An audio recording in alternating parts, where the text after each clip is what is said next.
Bien, a cargo del primer día de capacitación con el curso gratuito en convenio con el Colegio de Ingenieros del Perú de la sede departamental de Huancavelica, la Cámara de Comercios e Industrias de la ciudad de Huánuco y el Centro de Capacitación GISAM, vamos a presentar el curso de criterios para la estabilización de taludes con el empleo de software especializado. Ya tenemos a nuestro especialista y también su presentación.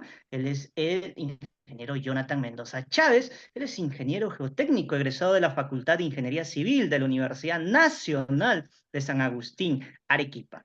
Miembro activo del Comité CT100, Sistemas de Sostenimiento de la Asociación Peruana de Ingeniería Geotécnica.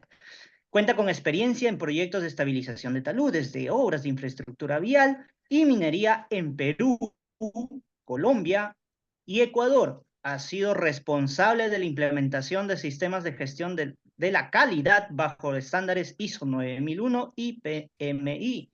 Actualmente se desempeña como consultor externo para análisis de estabilidad de taludes, diseño de presas, planificación de exploraciones geotécnicas y sistemas de protección contra caídas de rocas en entidades públicas y consultoras mineras. Dejo de compartir mi pantalla y le doy la opción a nuestro especialista. Sido parte de mi trayectoria. Quiero que todos nos sintamos en confianza. El que les habla es Jonathan Mendoza, los saludo desde la ciudad de Arequipa. El día de hoy vamos a dar inicio a un taller muy bonito. Espero que vengamos con el mejor de los ánimos. Vamos a desarrollar lo que normalmente se vería en un curso de quizá un mes o 20 días. Vamos a tratar de verlo en 4 sesiones. El tema que nos ocupa el día de hoy es introducción a la estabilidad de taludes, ya que previo a expresar los criterios para estabilizar nuestros taludes, debemos entender cuál es el contexto, ¿no? El campo de aplicación, que son los movimientos de tierra, las obras de carretera, mineras, taludes en general, ¿sí? Para ello existe una serie de teorías que se han desarrollado. Para aquellos estudiantes que se están conectando y profesionales, a todos muy buenas noches, bienvenidos, un saludo desde la ciudad de Arequipa. Este curso tiene un alcance, se puede decir, nivel básico hasta el nivel intermedio, quizá un poco de avanzado. Nada más, agradecerte a Joel y a Gisam por la oportunidad y si hubiera alguien que desee hacer un saludo, con mucho gusto. Yo tengo la política de vida de que todos tenemos algo que aprender y algo que enseñar. Sin embargo, el día de hoy y a lo largo de estos 4 días, por un tema de tiempo, les voy a pedir que puedan ir escribiendo sus consultas en el chat. Daremos solución hacia el final de la clase. Sin embargo, en este momento me gustaría sí escucharlos, por lo menos para saber desde dónde se conectan. Quizá la ciudad o me comentan el país desde donde se están conectando. Muy buenas noches con todos. No sé si desean hacer uso del micrófono, también lo pueden hacer. Por ahí Robert Marca nos saluda desde Bolivia. No sé si por ahí alguien más desea hacer uso de la palabra. Buenas noches, Natalie. ¿Me confirman los demás el audio? Joel, ¿está bien el audio, por favor? Aquí sí se está logrando escuchar, ingeniero. Quizá al ingeniero le falta activar en la parte inferior izquierda. Ya, perfecto. Creo que podemos iniciar, aunque la verdad me encantaría si pueden hacer uso del micrófono. Esta es una Sí, sesión, es un tipo de sí curso bastante interactivo. Por ahí nos saludan desde Cajamarca. Muy buenas noches. Y bueno, cualquiera de ustedes quisiera escuchar al menos a una persona y continúo con el desarrollo de la sesión. Perdamos el miedo. Este es un curso para conocernos, para compartir. El micrófono está habilitado, ingeniero, hasta la finalización del curso y también el chat para que puedan interactuar con los participantes. Ingeniero, Perfecto. Por ahí, buenas Vladimir, noches. a ver, buenas noches. Lo escuchamos, colega. Bueno, yo estoy participando desde Huaraz y esperamos compartir este curso para profundizar, ¿no? Lo que es tema taludes. Estamos acá. Perfecto, estimado Mario. Muchas gracias por la expectativa. Buenas noches. Nos saludan desde Lima, Huancayo. Y bueno, vamos a iniciar. Los animo a que se queden hasta el final, la sesión no va a ser muy larga y espero que al culminar estos 4 días podamos todos decir, eh, tengo un criterio bien formado sobre estabilización de taludes. ¿Ya? Nada más, muchas gracias nuevamente por estar aquí presentes. Entonces comenzamos. Esta es la estructura temática de nuestra sesión del día de hoy. A ver, si me ayudas, Joel, con el audio, te lo voy a agradecer un montón, silenciando a los participantes. Muy bien. El contenido temático de la sesión del día de hoy es, bueno, un poco corto en realidad. Veremos que no lo es tan. Comenzaremos hablando de los fenómenos de remoción en masa, los famosos deslizamientos. Tenemos otros tipos de fenómenos, los vamos a ver, otros tipos denominados de movimientos en masa. Pasaremos a hablar en términos generales de qué se entiende por estabilidad de taludes, la importancia que tiene la resistencia a los esfuerzos cortantes en el suelo, algunos conceptos muy importantes en los cuales no podríamos desarrollar la siguiente sesión, que son equilibrio límite, el concepto de equilibrio límite y el concepto de factor de seguridad. Finalizaremos todas nuestras sesiones a lo largo de estos 4 días con una parte práctica mediante el día de hoy la primera de 4, introducción al uso de paquetes informáticos. Entonces, muy bien, colegas, vamos a revisar la definición del CENEPRED de qué es un movimiento en masa, ¿no? Los movimientos en masa, dice, son procesos de movilización lenta o rápida que involucran suelo, roca o ambos, causados por exceso de agua en el terreno, por efecto de la fuerza de gravedad. Entonces vemos que son movimientos muchas veces masivos y que obedecen a un comportamiento geológico en la masa de terreno, ¿sí? Normalmente estos movimientos tienen magnitudes más allá de los 400, 500 metros, así que pueden causar daños importantes. Aquí tenemos la clasificación de Barnes del año 78, donde él hablaba de estos movimientos de masa principalmente, ¿no? Vamos a hablar de los caídos, de los deslizamientos, sean estos rotacionales, translacionales, y los flujos. Estos flujos son muy habituales en el Perú. En la parte de Chosica podemos ver algunas barreras con malla metálica. Ya tenemos también los famosos caídos. Tuvimos hace poco un evento en la carretera central. ¿Sí? Importante proponer medidas de mitigación del riesgo y los famosos deslizamientos. ¿Sí? El Perú es, no sé si afortunado, pero hemos tenido la ocurrencia de casi todos estos fenómenos. Aquí quiero llamar su atención sobre nuestro primer concepto que vamos a definir el día de hoy, que es la superficie de falla o superficie de deslizamiento. Entonces vamos a ver que en un movimiento en masa tipo deslizamiento rotacional, claramente se va a distinguir lo que vamos a denominar masa deslizante y, bueno, la masa que no se desliza, ¿no? Que es todo lo que está por detrás. Y el límite entre la masa deslizante y la masa que no se desliza le vamos a llamar superficie de falla o superficie de deslizamiento, ¿sí? Bien, colegas, hasta aquí tenemos algunos criterios básicos. Acá podemos ver que los deslizamientos translacionales se producen normalmente cuando hay ciertos depósitos, pueden ser estos cuaternarios, sobre un contacto suelo-roca, ¿no? Muy bien, vamos avanzando. Aquí tenemos los famosos caídos, que dan lugar a este tipo de casos. Aquí podemos ver la trayectoria que obedece un bloque que se desprende, un bloque inestable de un macizo rocoso, ¿no? Podemos ver efectivamente que hay un proceso de simulación numérica. Si me acompañan hasta el final de este taller, veremos un poco del software Rockfall para simular este tipo de comportamientos, donde podemos estimar la velocidad y por lo tanto la energía asociada al movimiento a lo largo de su caída, compuesta por, bueno, caída libre, deslizamiento y rotación.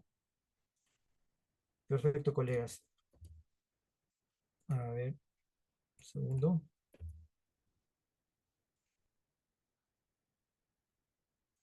¿Qué son los caídos, no? Los caídos son desprendimientos de rocas eh, debido a una inestabilidad superficial. Vamos a hablar de una corteza inestable. Y bueno, se caracterizan por ser los movimientos en masa más rápidos. Al final veremos una clasificación en orden de velocidad de estos movimientos en masa. Y aquí tenemos algunas definiciones importantes que quiero mostrar ahora para aprovechar el tema que estamos desarrollando. Aquí tenemos un diagrama que nos permite caracterizar y separar el tipo de movimiento caídos de otros movimientos. Aquí podemos ver que los caídos son movimientos secos y rápidos, a diferencia de otros movimientos en masa que pueden ser con presencia de agua, denominados flujos, y que incluso pueden ser lentos, ¿no? Entonces aquí tenemos el eje de las velocidades y el eje de la presencia de agua. En los movimientos lentos vamos a tener el famoso creep o reptación, ¿no? Tenemos el caso de un movimiento en masa tipo deslizamiento rotacional, que seguro inició como un movimiento de reptación. Los deslizamientos pueden ser estos rotacionales o traslacionales. Se pueden caracterizar por medio de esta cantidad de sub r, que bueno, viene a ser la profundidad del movimiento, y este ancho L. Esta magnitud D sobre L, cuando está por debajo de 0,15, representa un movimiento bastante superficial, podría caracterizarse como movimiento de traslación. A diferencia de cuando D sobre L sea mayor a 0,3, ya hablamos de un movimiento de rotación. Perfecto. Acá tenemos los movimientos denominados flujos, que pueden ser flujos de detritos, flujos de roca o flujos de suelo. Ahí tenemos los famosos WICOs, ¿no? Para lo cual se implementan sistemas de protección. Tenemos una fotografía cortesía de la empresa Geobrug, donde podemos apreciar las famosas barreras dinámicas, ¿no? Aquí están perfectamente esquematizadas, mostrando el comportamiento que es permitir el paso del agua e impedir el paso de la parte sólida. Son mecanismos de protección de taludes, que los veremos también en el día 4 de este curso corto. Finalmente acá tenemos en orden de velocidad clasificados los movimientos, desde la reptación o creep hasta los caídos, ¿sí? Perfecto. Ahora pasaremos al segundo punto. Para esto quiero citar, nuevamente comienzo cada punto citando la literatura. Aquí hablamos del libro de Fundamentos de Ingeniería Geotécnica, donde para hacernos una idea de lo que entenderemos por estabilidad de taludes, Brajas menciona que en muchos casos se espera que los ingenieros civiles realicen cálculos para comprobar la seguridad de los taludes naturales. Entonces, ¿cuál es la finalidad de una estabilidad de taludes? Comprobar el nivel de seguridad de estos taludes naturales. Algunas veces también hablábamos de estabilidad física de taludes. Estos taludes pueden ser tanto taludes naturales, artificiales, que son taludes en excavación, como los realizados, por ejemplo, para la ejecución de sótanos, excavaciones profundas que pueden ser de hasta 6 niveles, o taludes en relleno, artificiales también, que son estos los terraplenes. Muy bien. A este proceso que le vamos a llamar análisis de estabilidad de taludes, que implica la determinación y comparación, implica la comparación entre dos cantidades. Dice que es el corte desarrollado a lo largo de una superficie de rotura con la resistencia del suelo a ese corte. Vamos a entender como corte, y para esto siempre me gusta poner el ejemplo, que me parece que todos conocemos de la secundaria, donde teníamos un plano inclinado y un bloque apoyado sobre este. Si este plano inclinado tiene un cierto coeficiente de fricción, debido a su propio peso, tendrá dos componentes de fuerza. Una que le vamos a llamar una fuerza normal o perpendicular a esta superficie sobre la que se apoya, y otra que, bueno, la vamos a dejar para después, pero es una componente paralela a este plano. Ambas son fuerzas actuantes. Sin embargo, podemos tener una fuerza, se le llama fuerza resistente, que impide que el bloque se deslice. Por eso este bloque normalmente se encuentra en equilibrio.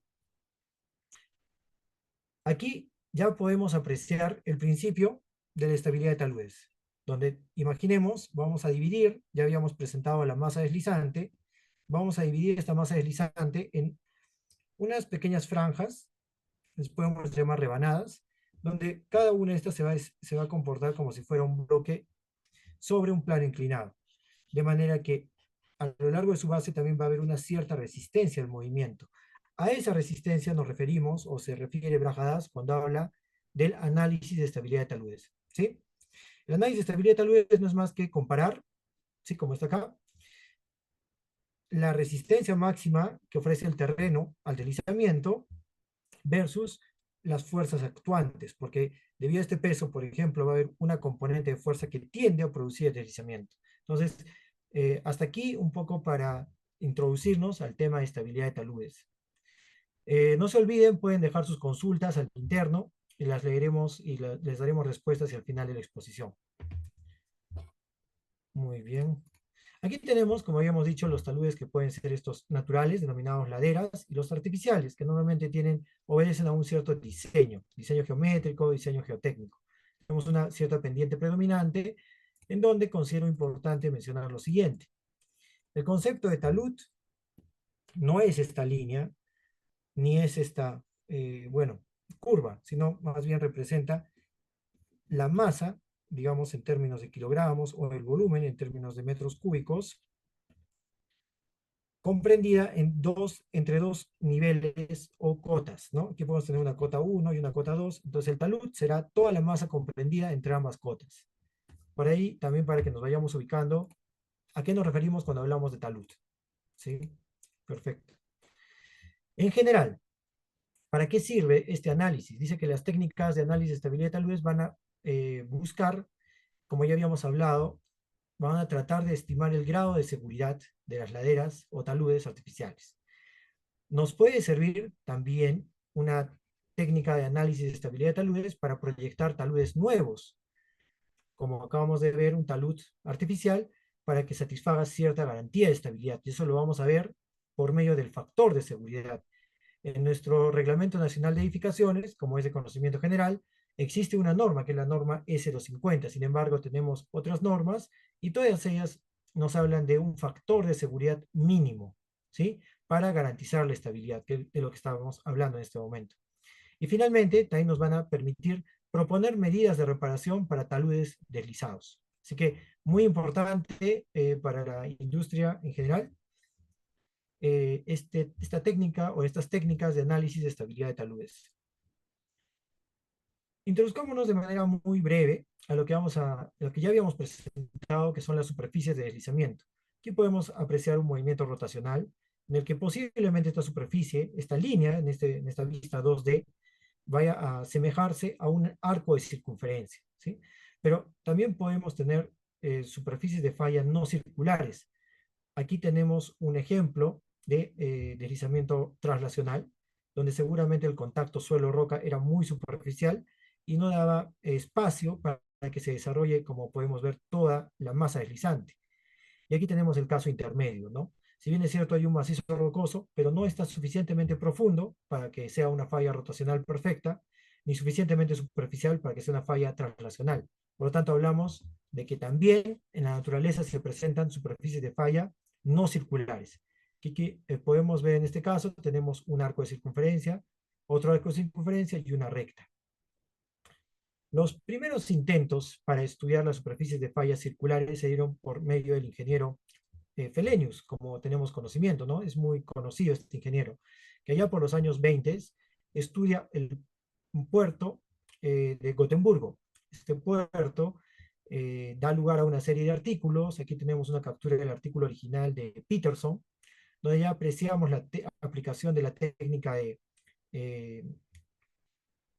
de Felenius, el método de estabilidad de taludes, donde él establece lo que se denomina, superficie de falla, que no es que el talud se va a romper por esa línea, sino es una línea hipotética por la cual vamos a estudiar el nivel de seguridad para esa línea. Entonces vemos que para el método de Felenius ya tenemos 2 y hasta 3 líneas. Y a cada una de estas líneas le vamos a asociar, o arcos de circunferencia como se aprecia, les vamos a asociar lo que denominamos factor de seguridad, que no va a ser más que los momentos, digamos, del peso. El peso respecto a este punto tiene un brazo de palanca y genera un momento. Fuerza por distancia es momento. Entonces vamos a tener dos momentos, un momento desestabilizador y un momento resistente. Esa comparación nos da lugar a lo que Felenius empezó a llamar factor de seguridad. Seguro hubo algunos ingenieros antes que él, pero el más representativo es el ingeniero Felenius, ¿no? Esto en Suecia. Muy bien. Importante, antes de pasar al siguiente tema, ya que tenemos una mejor idea de a qué nos referimos cuando hablamos de estabilidad de taludes, mencionar que sería imposible hacer nuestros análisis, ya que necesitamos, como decía Brajadas, que en paz descanse, que si vamos a comparar las fuerzas actuantes contra las fuerzas resistentes, para caracterizar la resistencia, como lo veremos a continuación, necesitamos algunos ensayos. Y esto se logra por medio de trabajo geotécnico, trabajo de exploraciones, incluso un trabajo combinado. Aquí tenemos una, bueno, representación muy básica de lo que conforma un estudio geológico geotécnico. Vamos a tener tres etapas: una etapa de campo, donde ya sabemos se toman muestras, se puede hacer, si hay trabajo de geología, un cartografiado geológico,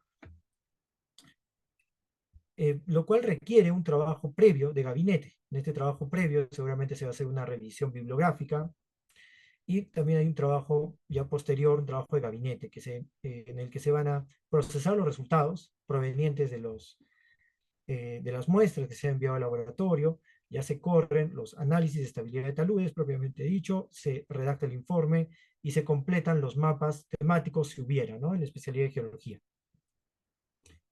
Muy bien, aquí podemos apreciar alguna campaña de campo en la que tuve la oportunidad de participar. Aquí se está realizando una prueba de permeabilidad, tipo Lefranc, como se aprecia. En general, vamos a ver que mediante algunos ensayos de laboratorio es posible determinar la resistencia al corte del suelo. Pero vamos a primero definir a qué nos referimos con resistencia cortante del suelo. Tenemos los ensayos típicos. Si es un material de relleno, el ensayo de corte directo, de esto hablamos en Perú. Y bueno, el ensayo de compresión triaxial. Sin embargo, también tenemos otras alternativas, ¿no?, como es el ensayo de corte directo in situ. Son unas capturas de cortesía del CISMIT. Aquí tenemos un ensayo de corte directo in situ realizado por mi persona en la ciudad de Arequipa, ¿no?, cortesía de la empresa Teclab. Entonces, definiremos primero a qué nos referimos con resistencia cortante del suelo, para lo cual les voy a invitar a ver este pequeño video. Por favor, su atención en este punto. No olviden dejar sus consultas, con mucho gusto les daremos respuesta hacia el final de la clase. Ya falta poco, será muy corta, muy puntual la clase el día de hoy. Entonces vayamos leyendo mientras observan el video qué decía o qué dice Duncan, ¿no?, en su libro Soil Strength and Slope Stability. Dice: la resistencia al esfuerzo cortante se define como el valor máximo de dicho esfuerzo, bueno, está acá mal escrito, que puede soportar el suelo, ¿no? Quiere decir que se van a producir esfuerzos cortantes, seguro se van a producir todo tipo de esfuerzos, esfuerzos normales, esfuerzos cortantes, pero acá indica que el esfuerzo cortante, la resistencia al esfuerzo cortante es el máximo valor o la tolerancia del terreno, ¿sí? ¿Qué más dice Duncan? Dice: un paso clave en el análisis de estabilidad de taludes es estimar la resistencia de los suelos. Solo se pueden realizar análisis significativos si estas resistencias al corte son adecuadas para el suelo y las condiciones particulares analizadas. Entonces, regresando al video, lo que podemos apreciar es que hay un técnico seguramente que está tomando nota. Este es un corte a la mitad de lo que seguramente va a ocurrir dentro de una caja de corte directo. Y lo que vemos que está tomando notas, ¿no? Este es un gráfico, se puede decir un sistema de ejes coordenados, donde tenemos en el eje X, como se aprecia, o no se llega a ver muy bien, las fuerzas normales, y en el eje Y, las fuerzas cortantes. Entonces, o para todos, para que estemos en igualdad de condiciones, vamos a decir que una fuerza normal típica, por decir, es aquella fuerza, por ejemplo, cuando se rompe una probeta de concreto, que nos permite calcular el F'C, ¿sí? Esta fuerza es perpendicular al área de sección transversal. Si yo le llamo esta fuerza P, podemos definir el esfuerzo normal como esta fuerza P sobre el área. Y de esa manera ya estamos definiendo este eje que nos interesa, que son los esfuerzos o las fuerzas normales. Lo mismo nos va a servir para el otro eje. Vamos a tener que si tuviéramos el mismo ejemplo que ya habíamos citado del bloque, sobre la base, si vemos una vista en planta, una vista tridimensional, sobre la base van a empezar a actuar esfuerzos paralelos o contenidos en el plano de la base. A esos esfuerzos les vamos a denominar esfuerzos cortantes. Si esta fuerza habíamos dicho vamos a decir la fuerza del T actuante, el esfuerzo se representa por la letra griega tau y se puede calcular a partir de el área de sección, que es el área de la base. Si esto tiene una longitud L y un ancho B, diremos que el esfuerzo será T actuante dividido sobre B por L. ¿Sí? De manera muy similar al concepto de esfuerzo en una probeta de concreto. Con eso en mente, ahora ya podemos aterrizar conceptos y vamos a ver qué sucede en este experimento. Como podemos ver, aquí tenemos un dinamómetro seguramente, donde se están midiendo las fuerzas aplicadas. ¿Qué quiere decir? Que cuando, vamos a ver, eh, se analiza la resistencia a los esfuerzos cortantes de un suelo, aquí tenemos una arena típica, en la interfaz entre estas dos caras, que esto va a constituir una masa de suelo, en la interfaz se va a producir una cierta, se empiezan a producir unos desplazamientos relativos entre la cara superior, o bueno, la masa superior y la masa inferior. De manera que a lo largo de este plano van a empezar a producirse esfuerzos cortantes. Y la resultante de esos esfuerzos cortantes seguramente se puede medir por medio de esta fuerza aplicada. Entonces, ¿de qué manera podemos estimar los esfuerzos? Dividiendo esa fuerza entre el área de sección transversal, ¿no? Que será esta de acá. Esto que estoy marcando. Pero aquí vemos que el terreno responde de una manera muy interesante, ¿no? Si se fijan, las lecturas se dan cuenta, se incrementan hasta un punto, en este caso hasta 1.98. Quiere decir que la máxima resistencia que tolera el suelo es de 1.98 newton. Y aquí era de 1.39. Entonces lo que vamos a hacer es ir viendo para qué combinación de esfuerzos, llamémosle esfuerzo normal, porque hay un cierto peso que le ponemos encima, y esfuerzo cortante, se tiene una condición de rotura o de falla. Eso será básico para lo que veremos el día de hoy.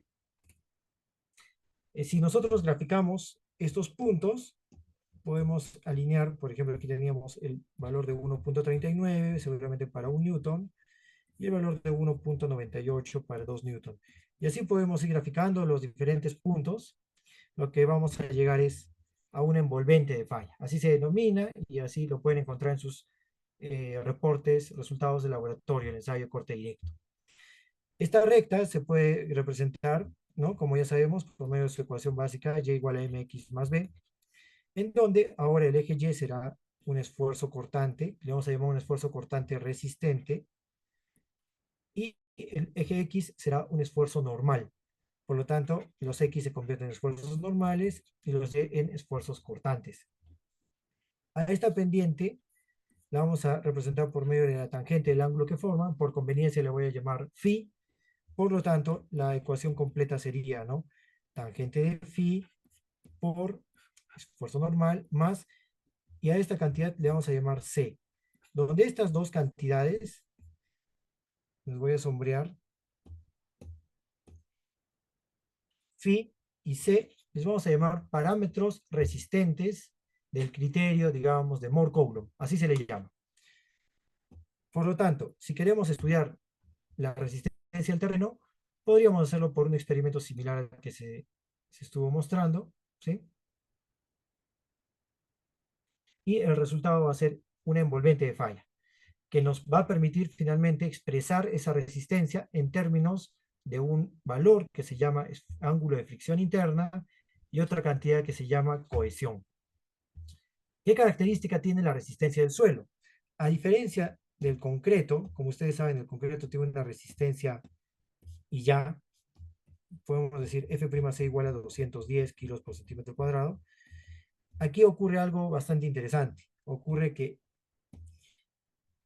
para un cierto esfuerzo normal 1, se va a desarrollar en el terreno una máxima resistencia, esfuerzo resistente, cortante, 1. Pero si el terreno estuviera expuesto, imagínense el mismo experimento de la cajita, a una fuerza normal muy, muy grande, seguramente estaríamos por acá, con una fuerza normal dividida entre el área muy, muy grande, que da lugar también a una resistencia muy, muy grande, ¿sí? Esta es la característica de los suelos que los diferencia del comportamiento del concreto y otros materiales. Entonces, espero que esté quedando bastante claro. Eh, Voy a revisar si no está quedando claro en la caja de comentarios. Me parece que por ahora estamos bien, así que voy a continuar. Y bueno, ya más de lo mismo, hablábamos de que se pueden expresar los esfuerzos cortantes resistentes en función de los esfuerzos normales.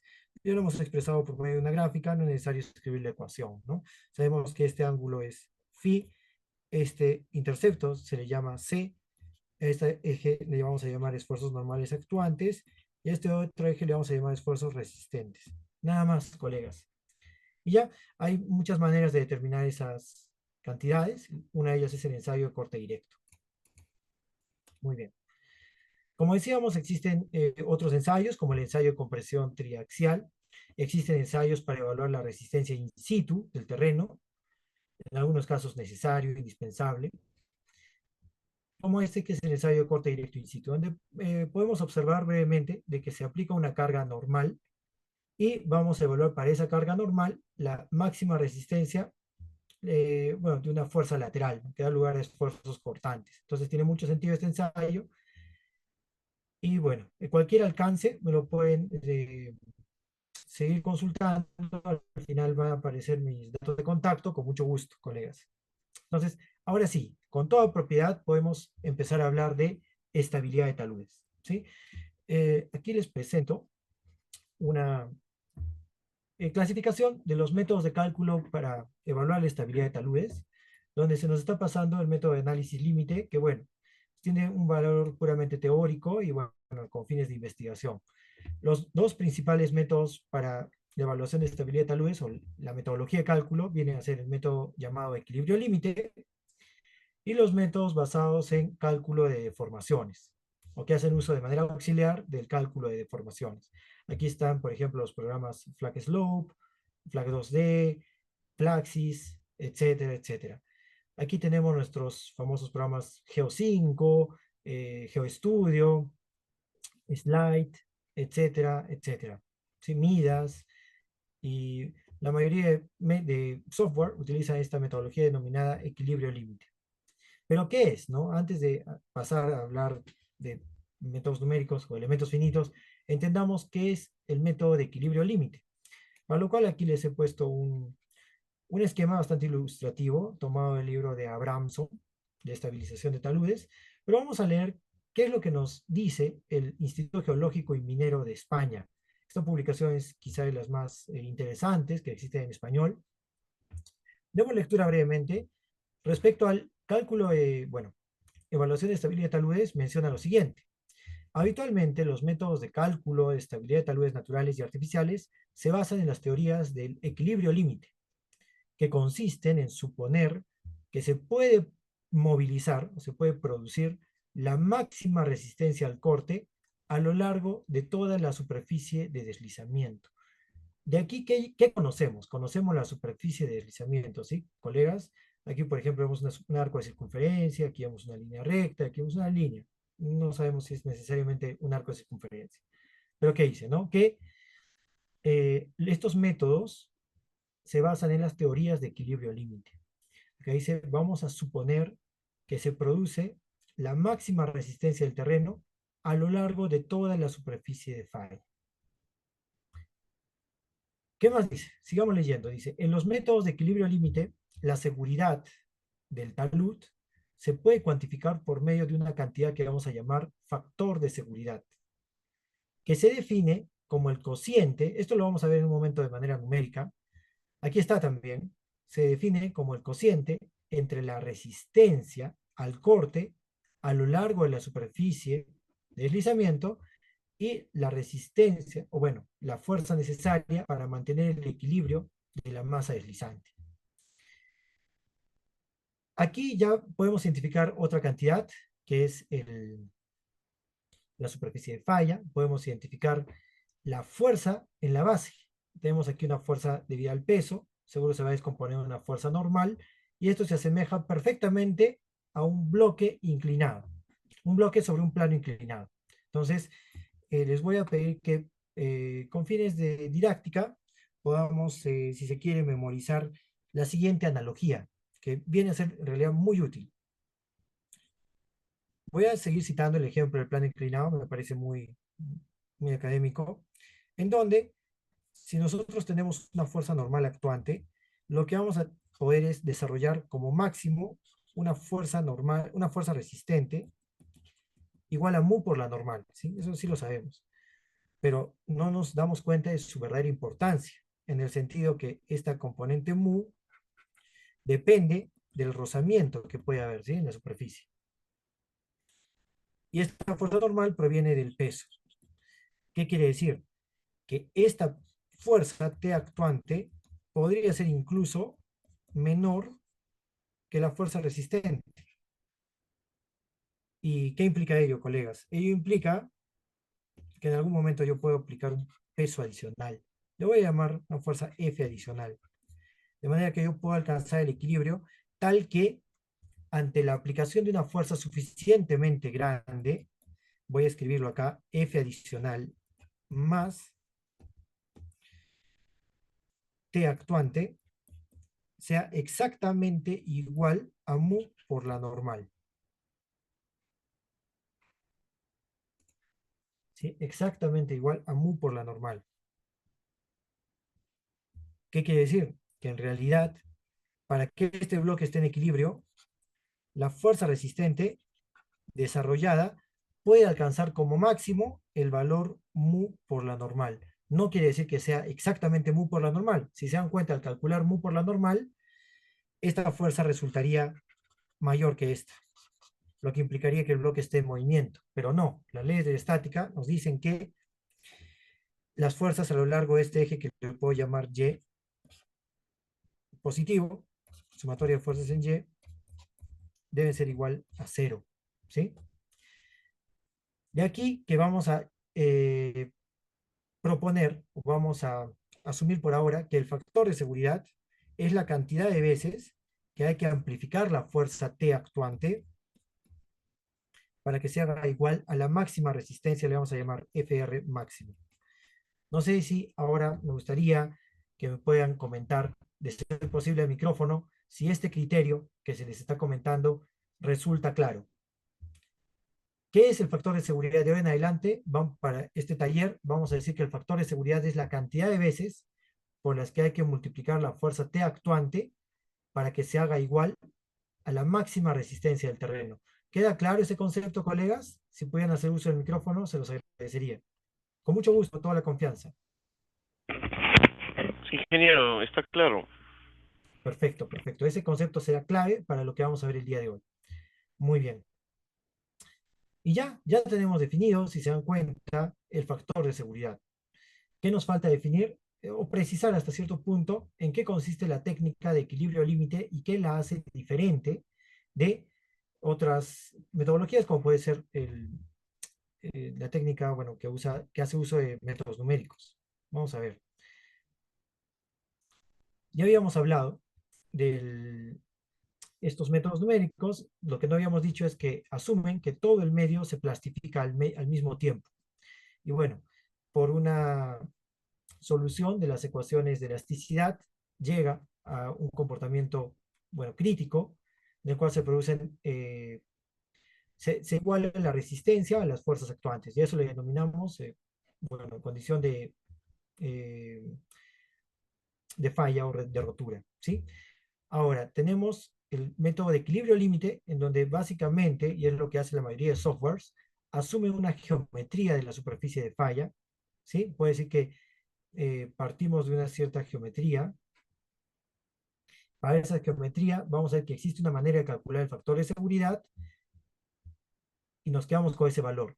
Nuevamente podemos cambiar el centro y el radio, trazamos otra superficie y para esa segunda superficie también se puede calcular el factor de seguridad.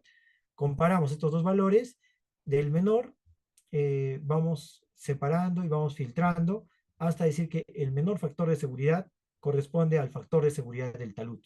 ¿Ya? Poco vamos familiarizándonos con esa mecánica que es el método de equilibrio límite.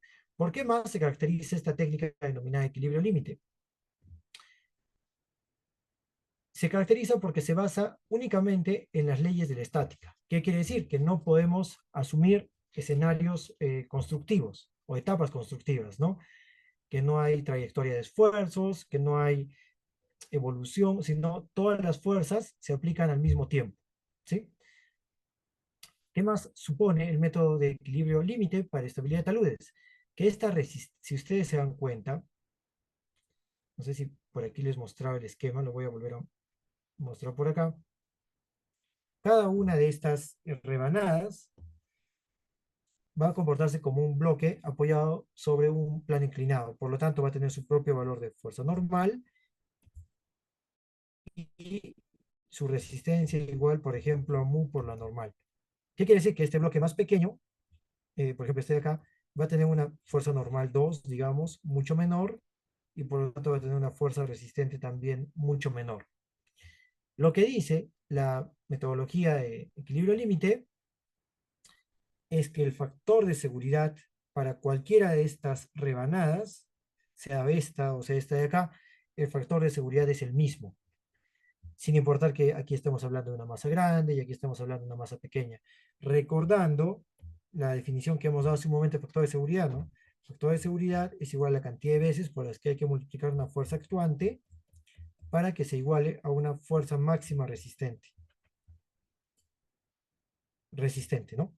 En otras palabras, el factor de seguridad es el cociente entre esta fuerza resistente y la fuerza actuante. Si bien es cierto, acá tenemos una fuerza actuante muy grande, también vamos a tener una fuerza resistente muy grande.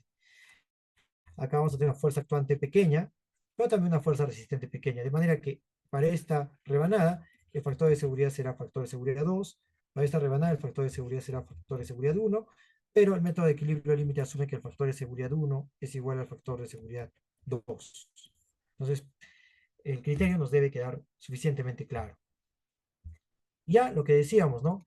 Este método de equilibrio límite requiere de iteraciones, requiere de suponer una posición, digamos, si fuera una circunferencia, de un centro y un radio, y con esta posición calcular un factor de seguridad. Seguramente para otra posición tendremos otro segundo factor de seguridad, y finalmente de muchos factores de seguridad tendremos uno de ellos que es el mínimo, que será el factor de seguridad del talud.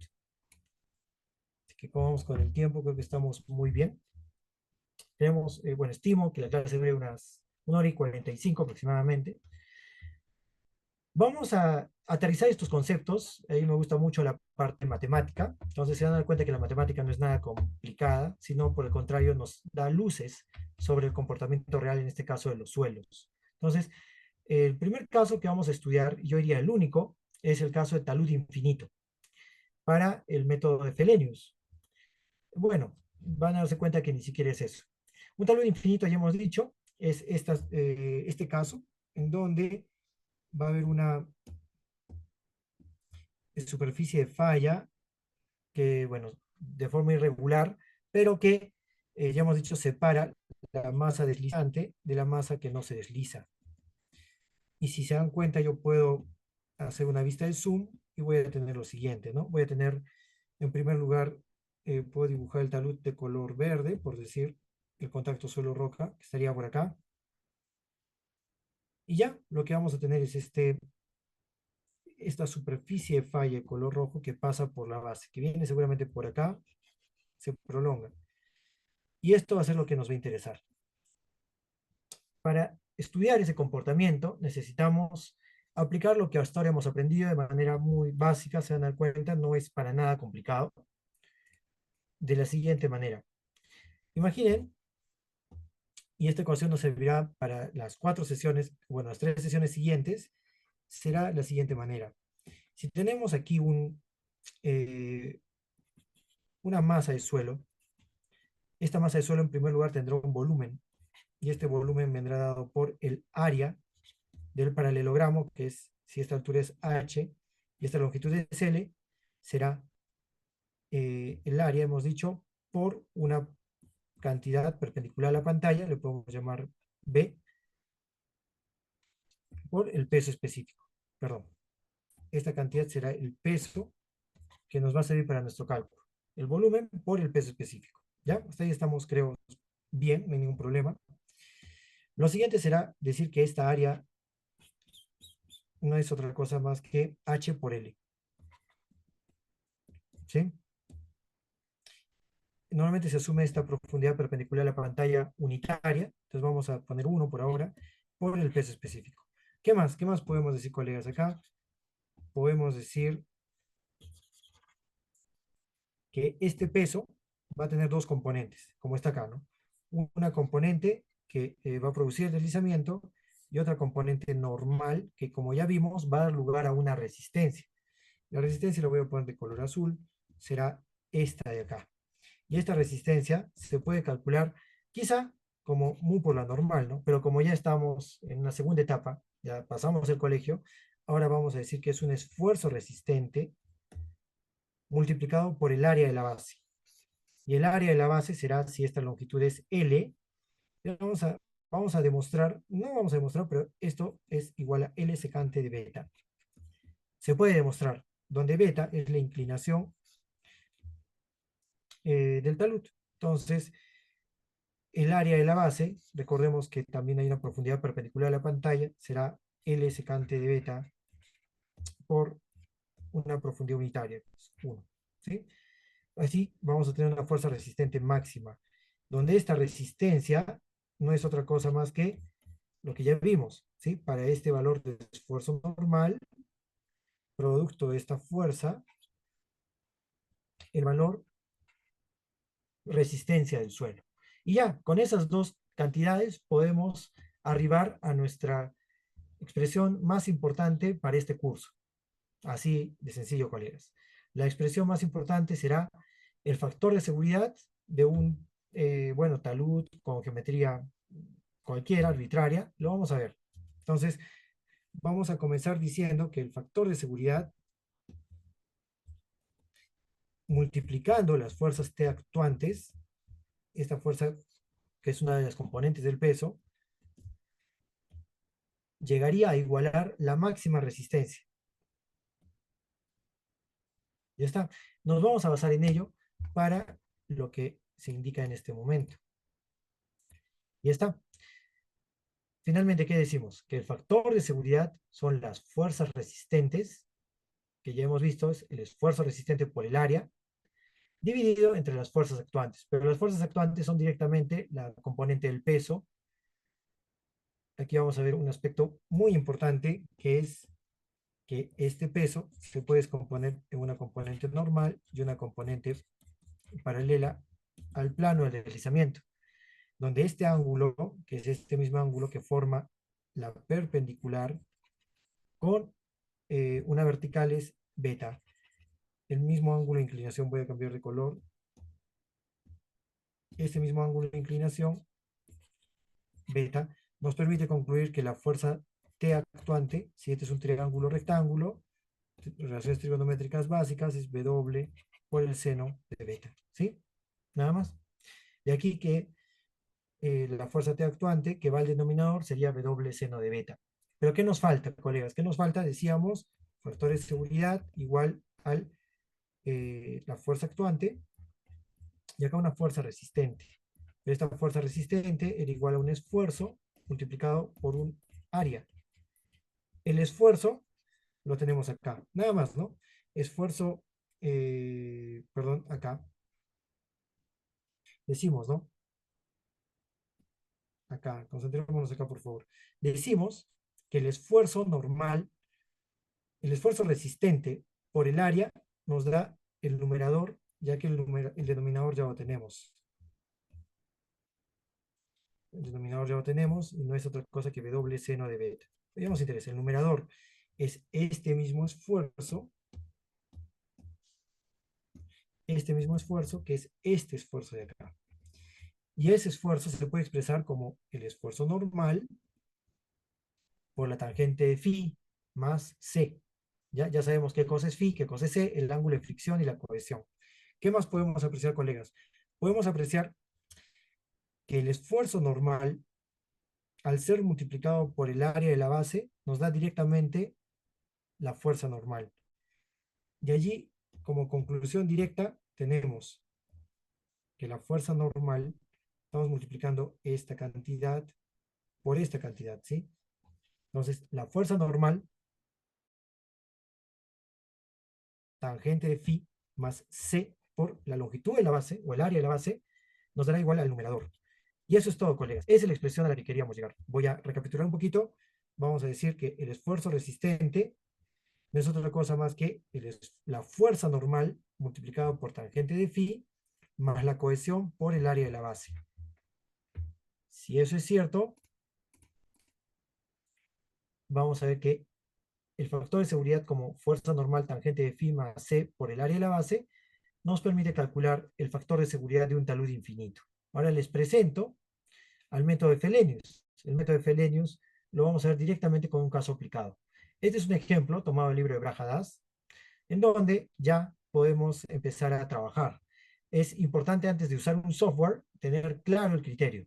Si tenemos primero el criterio de entender el nivel, el margen de seguridad de un talud, podemos proponer medidas para estabilizarlo. Entonces, aquí se aprecia un ejemplo, dice, para el talud que se muestra en la siguiente figura, encuentre el factor de seguridad contra el deslizamiento para la prueba de deslizamiento superficial AC. Esto es A, esto es C, y a este arco de circunferencia le llama prueba de deslizamiento, que no es otra cosa que superficie de falla, ¿no? Superficie de deslizamiento de prueba.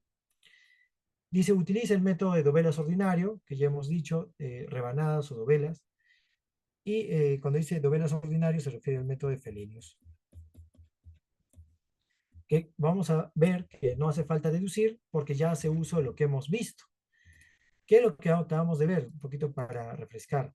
Lo que acabamos de ver es que el factor de seguridad se puede calcular como la fuerza normal, tangente de phi, más c por el área de la base. Y si se llega a apreciar acá en la parte superior de color rojo, tenemos la misma expresión y la vamos a comparar contra la expresión para el cálculo de estabilidad, tal vez en un caso más real, más complejo. Podemos apreciar el término cohesión, aquí está cohesión, la longitud de la base, sí, ahora tenemos muchas bases, ¿no? Entonces, por cada base vamos a tener un delta de Ln. Quiere decir que delta de Ln es la longitud de la base. Esta es otra longitud de la base y tendremos muchas longitudes de la base, para lo cual vamos a empezar a enumerar. Tenemos desde el número 1, aquí podemos tener hasta el n, 9, 10, o 25 o 50, no hay problema. Será delta L4, delta L7, etcétera, etcétera. Esta expresión que nos permite calcular el factor de seguridad no es otra cosa que, ya estábamos comparando, identificando algunos términos, la cohesión por la longitud de la base, más, acá hay una fuerza normal que hemos visto que se puede calcular a partir de la descomposición del peso de una dovela, donde esta fuerza normal no es otra cosa que, si este ángulo es beta, será W coseno de beta, ¿sí? Cateto adyacente. Ahí está, fuerza normal, tangente de phi, más C por la longitud de la base, dividido entre W seno de beta. ¿Cuál es la diferencia? La diferencia, colegas, es que ahora vamos a sumar el efecto acumulado de la resistencia y la carga actuante de todas las dovelas. Si yo hago el desarrollo de esto, lo vamos a hacer con un ejemplo. Para eso estábamos viendo el ejemplo. En este ejemplo, lo que necesitamos es, como hemos visto, desarrollar la siguiente fórmula. Al desarrollar esta fórmula, lo que vamos a tener es, por ejemplo, fíjense, un W1 coseno de alfa 1, tangente de phi, porque si se dan cuenta hay un solo material, no hay un phi 1, no hay un phi 2, todos son phi, más C por delta de Ln de L1. Lo volvemos a hacer para un caso 2. Vamos a tener un W2 coseno de alfa 2, tangente de phi, más C por delta de L2, y así hasta llegar a la última dovela. Estamos sumando las fuerzas resistentes a lo largo de toda la superficie de phi. ¿Sí? Otra característica muy llamativa es que el término tangente de phi se puede sacar de la sumatoria, ¿sí? La propiedad, estamos factorizando nada más. De la misma manera, el término C sale de la sumatoria. De manera que lo que nos va a quedar dentro, por ejemplo, acá es la sumatoria de los delta de Ln. Para lo cual, lo que se hace en el método de Felenius es armar la siguiente tabla, donde por cada dovela, por ejemplo, tenemos la longitud de la base. Con la longitud de la base podemos calcular finalmente, si sumamos cada una de las longitudes, la sumatoria del delta Ln, que es en este caso 30.97. ¿Ya está? Multiplicado por el valor de cohesión. Para nuestro ejemplo, la cohesión vale 20 kilopascales. La cohesión se mide en kilopascales. Y bueno, ¿qué más dice? Dice la sumatoria de la tangente de phi que salió de la igualdad de un término sumatoria de los W sub n coseno de alfa n, donde implica para cada dovela estimar el ángulo de la inclinación de su base. Se dan cuenta, sería un trabajo muy difícil en realidad, porque habría que identificar la base, medir el ángulo de inclinación. Se puede hacer, sí, en una hoja de AutoCAD, pero si se dan cuenta, habíamos planteado que la perpendicular a la base, que si se dan cuenta coincide con el radio vector, quiere decir la línea que une el centro con cualquier punto de la circunferencia, y una vertical forma el mismo ángulo beta, ¿no? Ahora le estamos llamando alfa n a alfa n, ¿sí? Por lo tanto, yo puedo calcular estos términos alfa sub n en una hoja de AutoCAD de manera muy rápida e inmediata. Tengo los términos alfa sub n, tengo los términos coseno del alfa sub n, y puedo multiplicar el peso de la dovela por coseno de alfa sub n, para llegar finalmente a W coseno de alfa sub n, y esta sumatoria me servirá para calcular el numerador del factor de seguridad, ¿sí? El denominador será W seno de alfa n, que son las fuerzas actuantes, pero el efecto acumulado. Por lo tanto, lo mismo, W senos de alfa n, W seno de alfa n, 762. Resultado, factor de seguridad igual a, al operar, 1.55, que no es el factor de seguridad del talud, sino es el factor de seguridad para esa superficie de falla. ¿Sí, colegas? Como habíamos dicho, hacia el final vamos a contestar las consultas con mucho gusto. Y acá tenemos lo que en un momento también veremos en el software slide. En esta oportunidad haremos, en la clase de hoy desarrollaremos el software slide, al menos con un alcance introductorio, donde vamos a identificar, por ejemplo, las diferentes superficies de falla de prueba. Vamos a identificar 1, 2, voy a hacer una vista ampliada. Vamos a ampliar puntos o centros, se les llama centros de la superficie de deslizamiento. Para estos centros se calcula finalmente un factor de seguridad. Y este factor de seguridad se comparará con los demás para escoger entre ellos el menor. Y ese será el factor de seguridad del talud, ¿sí? No es muy complicado, el ingreso de datos en slide lo vamos a ver en un momento, es muy sencillo. Y ya, aquí tenemos una vista detallada de los resultados, donde podemos ver, por ejemplo, para la dovela, que es el método de Fellenius, su fuerza normal, su fuerza, el peso propio y la resistencia en la base, ¿sí? Y ya, no sé si nos dé el tiempo. Hasta aquí ya tenemos bastante la exposición del día de hoy. Voy a pasar un poco esta parte para mencionarles el uso del paquete informático. Para lo cual, voy a dar lectura en primer lugar, un poco para situarnos, y posteriormente ya abriremos el software slide, ¿sí? Lo primero, vamos a ver, cuando se da doble clic en el icono de slide, nos va a aparecer una ventana en blanco que corresponde a un nuevo archivo. Lo que haremos será guardar ese archivo como un nuevo modelo. A cada archivo nativo de slide le vamos a llamar modelo geotécnico, modelo del talud. Podemos encontrar varias opciones. Yo diría que la más importante es Project Settings. Lo vamos a ver en un momento más, donde nos vamos a poder decirle al programa en qué dirección se rompe el talud, el deslizamiento sea de derecha a izquierda, de izquierda a derecha.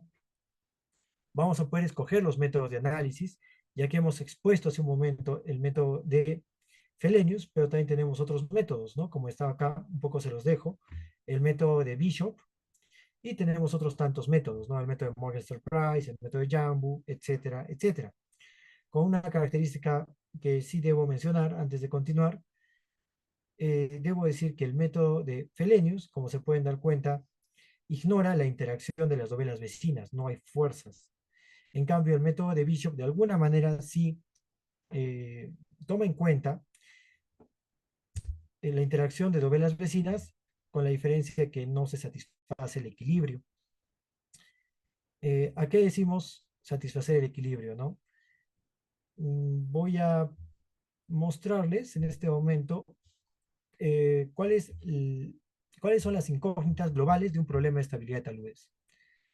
Estas son nuestras incógnitas globales. Lo que vemos por fuera es el factor de seguridad, pero en realidad qué tenemos por detrás o cuáles son nuestros resultados parciales, ¿no? Observemos que por cada dovela, si acá yo dibujara un talud, para un análisis de estabilidad de taludes, vamos a tener n dovelas, ¿sí? Mi número clave es n, que son las dovelas. Por cada dovela, para poder calcular el factor de seguridad finalmente, recordemos que el factor de seguridad es el resultado de comparar una fuerza resistente con una fuerza actuante. Para el cálculo de la fuerza resistente necesitamos una fuerza normal. Por lo tanto, habrá una fuerza normal a calcular por cada dovela. Y aquí tenemos n incógnitas, ¿sí? Algo que se asume normalmente es que la fuerza normal, la resultante de los esfuerzos normales, cae a la mitad de la dovela, pero podría no ser el caso. Por lo que otra incógnita por cada dovela es la localización de la fuerza normal, en su caso más general. Otra incógnita que vamos a tener, como estábamos viendo, es la fuerza cortante, la fuerza paralela a la base por cada dovela. ¿Qué más tenemos? Estas son las incógnitas, recordemos. Tenemos las fuerzas interdovelas. Estos son, bueno, los podemos calcular a partir de un incremento de la fuerza horizontal, por ejemplo. Si tenemos una fuerza 1, esta fuerza se puede calcular como fuerza 1 más el incremento de la fuerza horizontal, ¿sí? Lo mismo para las fuerzas verticales, interdovelas, la línea de empuje, que no es más que la resultante de los puntos de aplicación de las fuerzas interdovelas, dando en total, si hacemos la suma, 6n menos 2 incógnitas. Pero ¿cuántas ecuaciones tenemos para resolver este problema? Tenemos únicamente 4n ecuaciones, donde se dice, vamos a comenzar por lo obvio, que se plantea una ecuación para establecer el esfuerzo resistente. Recordemos que la ecuación es esfuerzo normal actuante, tangente de phi, más la cohesión. A esta ecuación le llamamos criterio de falla de Mohr-Coulomb y se establece una vez por cada dovela. Por lo tanto, para n dovelas tendremos n ecuaciones. Y las otras ecuaciones que se establecen, como hemos visto, para el método de Frobenius es el equilibrio de fuerzas en Y igual a 0. Por lo tanto, tendremos equilibrio de fuerzas en X y en Y por cada dovela, 2n ecuaciones adicionales y un equilibrio de momentos, dando en total una cantidad de 4n ecuaciones con 6n menos 2 incógnitas, a lo que se le denomina un problema estáticamente indeterminado. ¿Sí? Tenemos más incógnitas que ecuaciones. ¿Qué es lo que se hace? Primero, determinar, o bueno, es observar e identificar el grado de indeterminación, en este caso es 2n menos 2. Quiere decir que tenemos que introducir 2n menos 2 supuestos, uno de los cuales ya se dan cuenta, es la ubicación de la fuerza normal en la base. Si asumimos que la fuerza normal se ubica a la mitad de la base, ya estamos reduciendo el número de incógnitas en n, ¿sí? Si eran 2n menos 2, menos n serían n menos 2. Y otra suposición muy frecuente, por ejemplo, para el método de Spencer, es decir que la línea de empuje, asumir la línea de empuje que equivale a determinar n menos 1 ubicaciones, por ejemplo, de la fuerza. Por cada dovela, a ver, bueno, un poquito para... Disculpen si hay algunos puntos que quedan flacos, estoy tratando de ser lo más claro posible. Si tenemos 1, 2, 3, 4, 5, nuestros puntos de aplicación de las fuerzas interdovelas serán 1, 2, 3, 4. n-1 puntos de aplicación que se pueden asumir aproximadamente paralelos al talud. Esa suposición nos permite reducir el grado de indeterminación en una cantidad n-1. Quedándonos únicamente una incógnita, se puede resolver, o bueno, debemos añadir una ecuación y esta ecuación la da cada uno de los métodos de estabilidad de taludes. Así tenemos para el método de Jambu una cierta ecuación, para el método de Morgenstern-Price una cierta ecuación, etc. Y ahora sí, colegas, con ello en mente, podemos sugerir que cuando haya taludes con fuerzas horizontales, digamos, despreciables, como es el caso de un sismo, perdón, como es el caso de un análisis estático, donde la fuerza horizontal, la fuerza lateral es pequeña.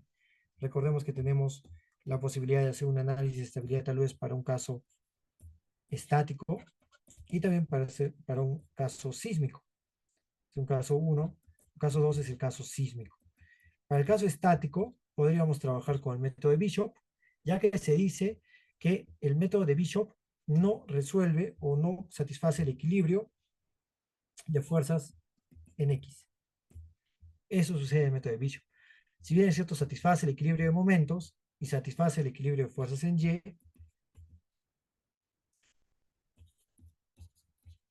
no satisface el equilibrio de fuerzas en X, ¿no? Pero bueno, son algunas consideraciones para cuidarnos de utilizar el método de Bishop cuando tenemos fuerzas horizontales muy grandes.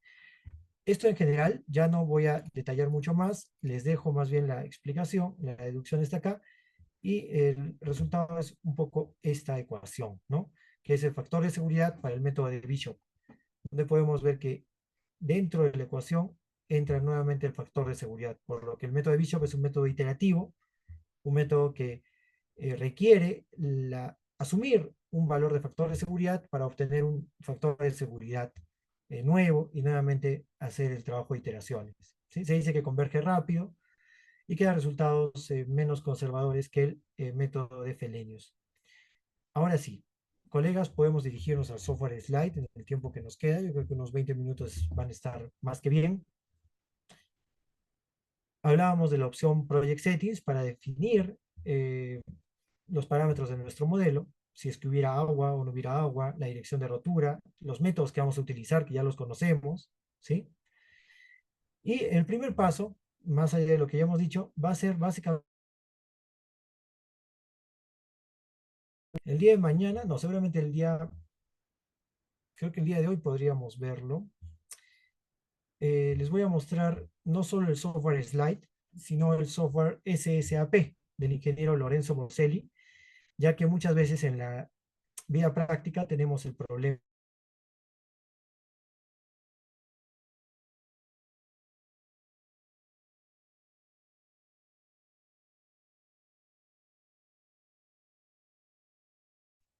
A ver, me confirman si se está compartiendo. Hubo un pequeño problema. Ingeniero, se fue su internet por un momento. Ya, pero estamos nuevamente, ¿no? Sí, ya se está visualizando. Ya la última parte que estaba mencionando, si no, no lo escuchamos, ingeniero. Gracias. Que en la vida práctica tenemos un problema de la licencia. Entonces, si bien es cierto, el día de hoy estamos mostrando con fines únicamente académicos el uso del programa Slide, ya cuando queremos hacer un uso más extensivo, profesional, y queremos completar un análisis de estabilidad de taludes, podemos recurrir a otro software, como es el caso del SSAP, del ingeniero Lorenzo Borselli, donde vamos a poder obtener resultados similares, es más, mucho más precisos. Para lo cual, el día de hoy vamos a mostrar el uso de ambos programas, de ambos software, ¿sí? De manera breve, en realidad no me voy a extender demasiado. El primer paso en cualquiera de los dos programas es la introducción del contorno, la geometría del talud. Lo vamos a hacer por medio de la opción en slide Add External Boundary, donde vamos a ingresar, se puede incluso de manera manual, las coordenadas. Yo voy a tomar nota en este momento. Lo pueden hacer ustedes también, ya que en un momento más abriremos el programa. Son las coordenadas 00, 2414, 3414, 34 menos 10, menos 10, menos 10. Correcto, colegas. Y menos 10, 0, ¿no? Menos 10, 0. Que esos van a definir los vértices del contorno externo de nuestro talud. Y ya, lo último, bueno, también hay que definir las propiedades de nuestro talud. No sé si por acá las tengo. Si no, no hay ningún problema, lo podemos asumir por el momento.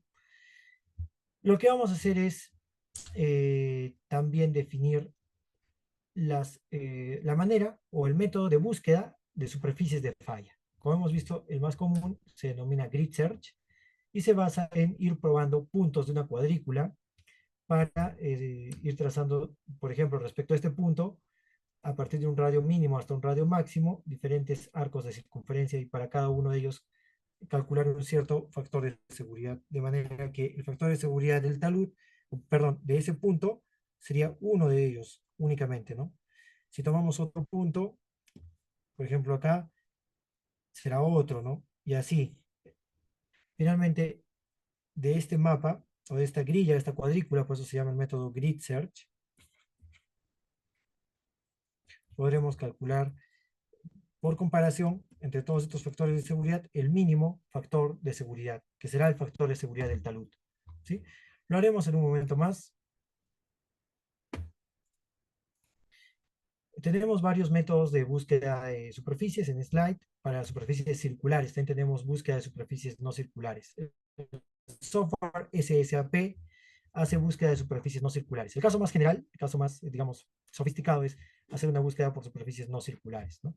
El otro método de búsqueda se denomina Slope Search y tenemos el Auto Refine. Por tiempo, un poco les voy a mostrar en qué consiste el método. Este es el Grid Search. Como estábamos viendo, se determinan factores de seguridad por cada punto de la grilla. Y el método Slope Search asume dos puntos a lo largo de la superficie de falla, perdón, a lo largo de la cara del talud, y por esos dos puntos va trazando circunferencias. Finalmente, se dan cuenta, podemos tener mayor alcance, mayor amplitud para la búsqueda de superficies de falla, no limitándonos a una cuadrícula. Es la ventaja del método de Slope Search, así como el método de Auto Refine. Y bueno, ahora sí pasamos al uso del programa. Aquí está el ingeniero Lorenzo Borselli, con el cual tengo comunicación frecuente. Y bueno, estamos intercambiando algunas apreciaciones. Me ha permitido entender un poco el manejo del software SSAP que el día de hoy les voy a mostrar.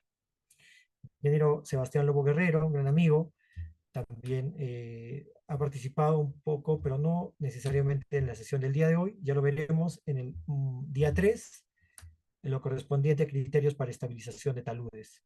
Así que bueno, permítame, voy a dejar de compartir mi pantalla y ahora mostraremos el uso tanto del programa Slide como del programa SSAP.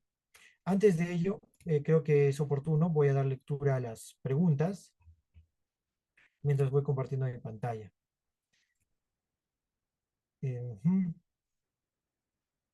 Sí.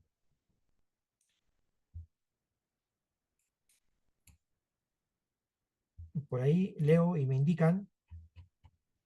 A ver, a ver, a ver. Por ahí decían, una consulta, las zanjas de corona deben ser revestidas y si no, ¿con qué tipo de material conformarlas? Podemos responder esa pregunta a partir del día 3 o posiblemente el día de mañana. El día de hoy, como se darán cuenta, no es el tema de nuestra exposición. Si me lo permite, estimado Javier, voy a recordar su pregunta. La responderemos el día 3. En cuanto a la corona del Ingeniero talud. Jonathan, aquí en las redes sociales hay Ajá. una consulta, no sé si la puedo leer. Permítame leer rápidamente estas consultas y usted puede continuar con la lectura. Le indico, ¿sí? Ya, ingeniero. Ya, ok. Raúl Condori hace la consulta. La E050 restringe el corte directo. Como hemos dicho, para materiales de relleno se puede utilizar el corte directo, ¿no? Relleno de muro de contención, relleno estructural. ¿Qué más dice? Se puede generar los taludes de los materiales extraídos en las explotaciones en la conformación de estructuras masivas y elaboraciones y preparar, ¿no? Elaboraciones preparadas para realizar actividades de los trabajos. Claro que sí. Cada tecnología, normalmente si son muros de contención no requiere el cumplimiento de muchas especificaciones, pero el día 3 también veremos los criterios para cada tipo de tecnología y los requisitos que deben cumplir los materiales. No siempre, pero si reúnen las características mínimas recomendadas, se puede utilizar. ¿Qué factores influyen en la estabilidad de un talud? Ya estamos viendo que influye eh, sus parámetros resistentes, por ejemplo, ángulo de fricción, cohesión. También vamos a ver que influye su peso, va a influir si existen algunas sobrecargas. Y bueno, vamos a verlo también mañana, el efecto del agua. El agua es un principal enemigo de la estabilidad de taludes. Ahora dice, ¿cómo definimos la superficie de falla? Ya lo estábamos viendo. Para el método de equilibrio límite se va a hacer un proceso de prueba y error. Prueba y error. Así que del resultado de muchas evaluaciones, aquella superficie de falla con menor factor de seguridad será para nosotros la superficie de falla del talud. ¿Sí? Muy bien. Y ya, estimado Joel, por favor, si pueda dar lectura a unas 3 preguntas. Bien, vamos con la primera consulta de las redes sociales, teniendo más de 70, 80 personas en línea. La ingeniera Zulema Madga nos menciona, si es sueño aluvial, me corrige si está mal, ingeniero, si es sueño aluvial que carece de roca, ¿cómo se considera la resistencia? Ya, como han podido ver, gracias, no todos los suelos se pueden caracterizar o no se puede determinar el ángulo de fricción y cohesión de los suelos de manera representativa a partir de un ensayo triaxial o de corte directo. Por lo que en el ejemplo que yo mostraba, hay un aluvial que se ha sometido al ensayo de corte directo in situ, en donde hay una cierta trabazón entre las partículas, incluso en algunos casos cementación, que no puede ser representada en un ensayo tan pequeño, ¿no? Como es la prueba de compresión triaxial. Así que para esos casos especiales, yo recomendaría la realización de una prueba de corte directo in situ, por ejemplo. ¿Puede dar lectura a la siguiente pregunta, por favor? ¿Sí? La ingeniera Mafu nos menciona, una buena práctica para validar y o calibrar los parámetros geomecánicos es con retrocálculo, simulando las condiciones de falla del talud. ¿Nos podría explicar? Sí lo podemos hacer de manera muy puntual. Si se ve en pantalla, voy a aprovechar el fondo azul para que se hagan unas líneas rojas, creo yo. Es cierto, ¿no? Que existe una técnica denominada back análisis o retrocálculo, pero que lamentablemente requiere que el talud haya fallado. Hace poco yo pude ver el caso de un talud fallado en Arequipa, y en este caso se propuso la determinación de los parámetros de resistencia del talud, ángulo de fricción y cohesión. Esto se puede hacer por múltiples métodos, existen métodos analíticos y métodos numéricos. Yo utilizo en particular el análisis probabilístico. En el análisis probabilístico lo que se hace es eh, prácticamente asumir, eh, en primer lugar, una superficie de falla. Este es dato, por si acaso, en un talud que ha colapsado, se esperaría registrar en campo esta geometría, hacer levantamiento de estos puntos y para esa geometría empezar a calcular factores de seguridad. Llámese mediante una nube de puntos, ángulo de fricción, cohesión, que varían entre un phi mínimo, digamos, un phi máximo, un c mínimo y un c máximo. Y una nube de puntos tal que para cada valor de cohesión y ángulo de fricción, esta superficie de falla tendría un cierto factor de seguridad. Lo que usualmente se logra con el método tipo back análisis es separar una franja o un subconjunto muy pequeño de estos puntos, tales que con ese valor de cohesión y ángulo de fricción se espera un factor de seguridad igual a 1. ¿Con esto qué quiero decir? Y con eso concluyo. Quiero decir que lo habitual en un problema de estabilidad de taludes es tener las propiedades ángulo de fricción y cohesión y la geometría y calcular el factor de seguridad. Me ayuda con el audio, por favor. Y en un retrocálculo tenemos la operación inversa. Tenemos el dato, el factor de seguridad, que es igual a 1, y lo que queremos determinar son valores de ángulo de fricción y cohesión, que si bien es cierto nos permiten caracterizar, tener el dato real del ángulo de fricción y cohesión del talud, tiene muchas limitaciones. Por ejemplo, que el talud sea homogéneo, tiene la limitación de que incluso es necesario que el talud haya fallado, entre otras. Colega, estimado Joel, me comenta la última pregunta para poder completar la clase el día de hoy. Se lo voy a agradecer mucho. A ver, Joel, ¿me ayudas con la última pregunta, por favor? Así, ingeniero. No hay más consultas, ingeniero. Ya, perfecto. Pues, vamos rápidamente al software slide, después iremos al software SSAP del ingeniero Borselli, sin ningún problema. Ya, como podemos ver, esta es la interfaz del programa y lo que tenemos es una CB, ¿no?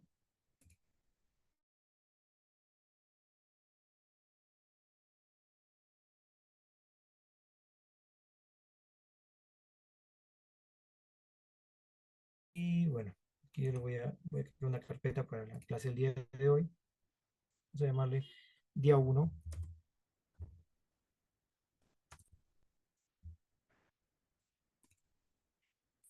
Y le voy a llamar modelo 1 también. Ya está. Entonces podemos apreciar que eh, no hay talud, ¿sí? No hay talud. Les aconsejo familiarizarse de esta manera. Pueden dirigirse a File, eh, Recent Folders, Tutorials Folder. El programa lleva o permite cargar algunos modelos predeterminados. Escojo, por ejemplo, el tutorial 1 o el 2, puedo cargar. Y ya tenemos un modelo precargado con la instalación del programa, en donde podemos empezar a explorar algunas opciones, ¿no? Aquí tenemos, por ejemplo, la presencia de un nivel freático, tenemos la aplicación de una sobrecarga, tenemos la estratigrafía, ¿no? La posibilidad de representar materiales diversos, y ya tenemos aquí también lo que decíamos del grid search, la cuadrícula de centros de deslizamiento. Pero el día de hoy vamos a explorar otras opciones, ¿no? Aquí les muestro Project Settings, aprovechando el ejemplo que tenemos abierto, Análisis, es de la ventana de menús, las opciones, tenemos el menú Análisis, Project Settings. En Project Settings se aprecia, tenemos la dirección de rotura de izquierda, de derecha a izquierda, que en este caso coincide con lo que podría suceder. Podemos escoger los métodos de cálculo, no voy a cambiar lo que está acá, el método de Jambu, Bishop, el número de dovelas o de rebanadas en los que se va a subdividir la masa deslizante. Si hubiera o no presencia de agua subterránea, hay métodos de cálculo subterráneo, pues nos quedamos con el que está por defecto. Y bueno, aquí es donde se activa, por ejemplo, el análisis probabilístico del que les hablaba, ¿no? Que bueno, yo les puedo compartir apuntes por interno, al final va a aparecer mi dato de contacto. Si no apareciera mi dato de contacto, se les estoy dejando al chat y por medio de Joel también lo pueden conseguir. Muy bien. Otra opción muy interesante, como podemos ver, es la exploración de cada uno de estos elementos. Si bien es cierto, el cursor eh, se puede pasar, aquí vemos que se despliega una lista que indica peso unitario, modelo de resistencia, valor de la cohesión, del ángulo de fricción y la superficie del agua, ¿no? Entonces aquí tenemos peso unitario de 19 kilonewton metro cúbico, cohesión de 28.5, ángulo de fricción de 20 grados. Vamos a quedarnos con estos valores para generar un ejemplo interesante. Esto es en vivo, así que no hay mayor limitación, ninguna en realidad. Y bueno, también vamos a ver que el contorno exterior obedece a unas determinadas coordenadas. Así que podemos incluso editar las coordenadas por medio del clic derecho, editar coordenadas. Y aquí vemos enumeradas del 1 al 10 las diferentes coordenadas, vértices que constituyen nuestra geometría, ¿sí? El talud exterior. Vemos que ambas tienen valores positivos de X y Y. En el caso de Slide no hay problema si tenemos valores negativos, pero hay otros programas que no permiten vértices o coordenadas negativas. Y ya está. Por ahora es eso. No voy a confundirlos más. Vamos a armar un modelo desde cero, ¿sí? Con estas propiedades. Peso unitario de 19, cohesión de 28.5 y ángulo de fricción de 20. Para lo cual me quedo en mi modelo 1. No sé si por ahí yo le puse ese nombre, ¿no? Si se me cerró, imaginemos el slide. Lo puedo ir y abrir el modelo con el que estuve trabajando. Los que desean lo pueden hacer conmigo sin ningún problema. Vamos a File, Open, y buscamos el directorio donde habíamos guardado. En este caso era día 1, ¿no?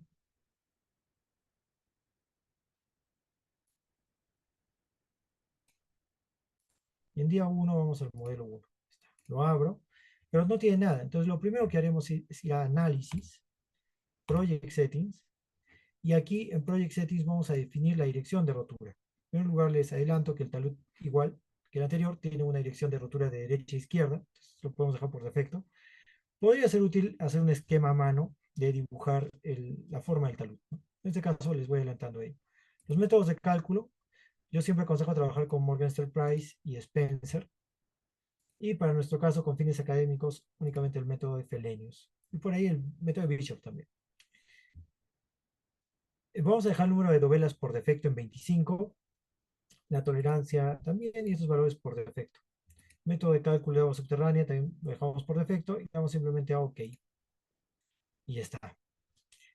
¿Qué más? Habíamos dicho vamos a dibujar el contorno exterior de un talud, para lo cual nos vamos a Boundaries, ¿sí? Boundaries, Add External Boundary, y vemos que cambia el cursor. Tenemos dos maneras de trabajar. Voy a trabajar de la manera más, digamos, básica, mediante la introducción de coordenadas aquí en la ventana ubicada en la esquina inferior izquierda, inferior derecha. Vamos a escribir 0,0 y vamos a ver que se van dibujando los vértices. Ya está. Luego dice 24,14, 24,14. Enter, sin problema, se va dibujando el talud. 34,14, 34, menos 10, menos 10, menos 10 y menos 10,0. Es una polilínea cerrada, también se puede importar desde AutoCAD. Y aquí cerramos manualmente, vemos que cambia el cursor a un círculo.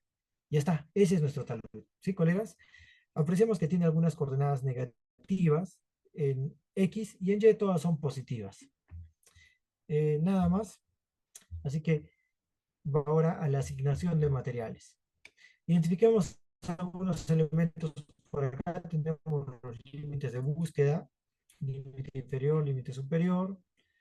Es un talud homogéneo. Se asigna por defecto un material, el primero de la lista. Entonces podemos ir a Properties. Un segundo, por favor. Y vamos a definir materiales. Definir materiales, podemos cambiar el nombre de nuestro suelo. Vamos a llamar suelo 1. Y las propiedades que habíamos dicho, ¿no? 19 kilonewton metro cúbico, una cohesión de 28,5, un ángulo de fricción de 20 grados. Ya está.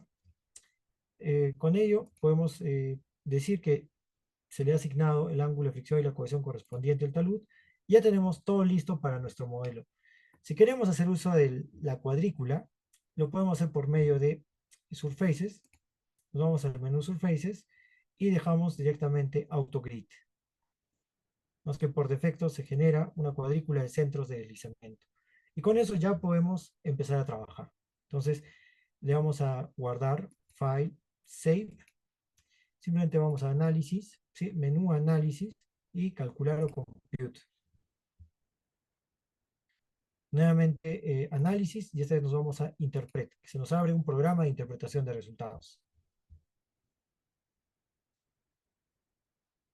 Y ya está. Entonces podemos ver que para el método de Fellenius ya estamos obteniendo un factor de seguridad.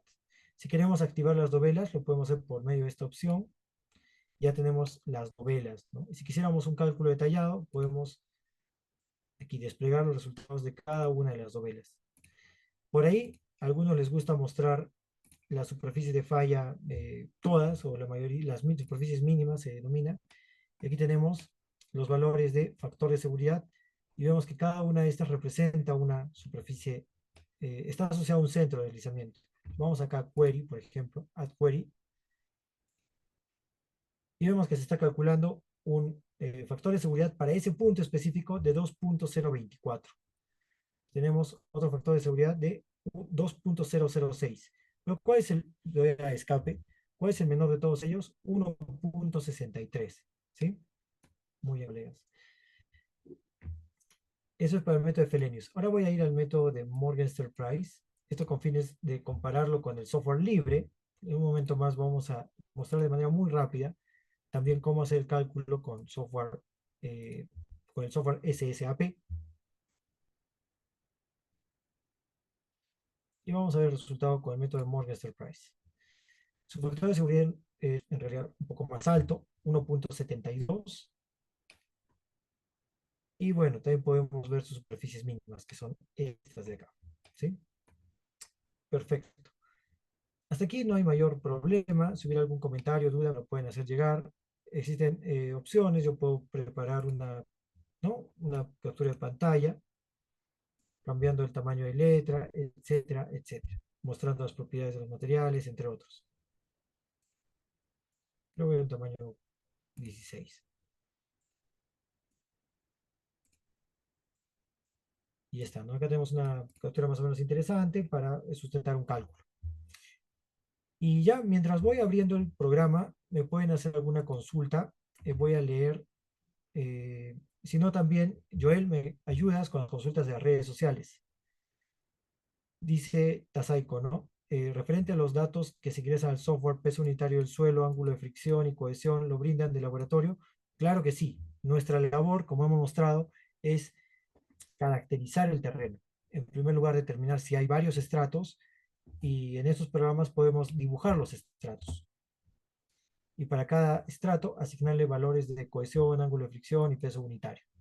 Así que bueno, hasta aquí el uso del programa Slide. Vamos a continuación a mostrar el uso del programa SSAP.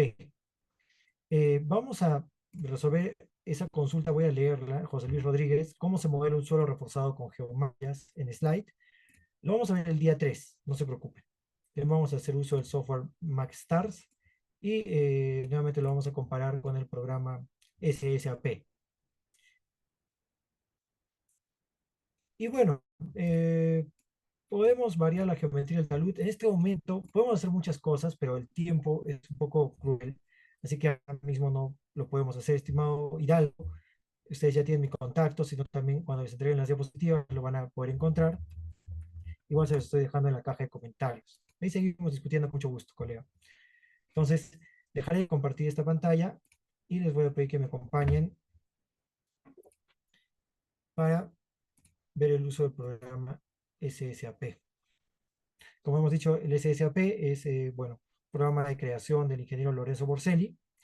No requiere licencia y desde mi punto de vista es bastante cercano a la realidad. ¿Sí? Entonces, por acá se me olvidaba, este es el factor de seguridad para la superficie de falla circular. Vamos a hacer el cálculo de superficie de falla no circular. Para lo cual yo voy a guardar un segundo modelo. Bueno, lo voy a guardar con otro nombre, en realidad modelo 2. Y vamos a cambiar aquí, si se dan cuenta en Surfaces, Surface Options, superficie de falla no circular, por el método más sencillo que es Auto Refine. Vamos a aplicar OK. Guardamos, hago análisis, compute. Demora un poquito más, está haciendo las iteraciones correspondientes. Van a ver la diferencia entre una superficie de falla circular y una no circular.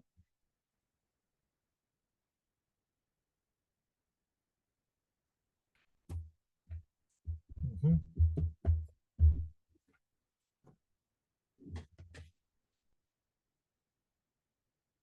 Esperamos un segundo a que termine, por favor, colegas.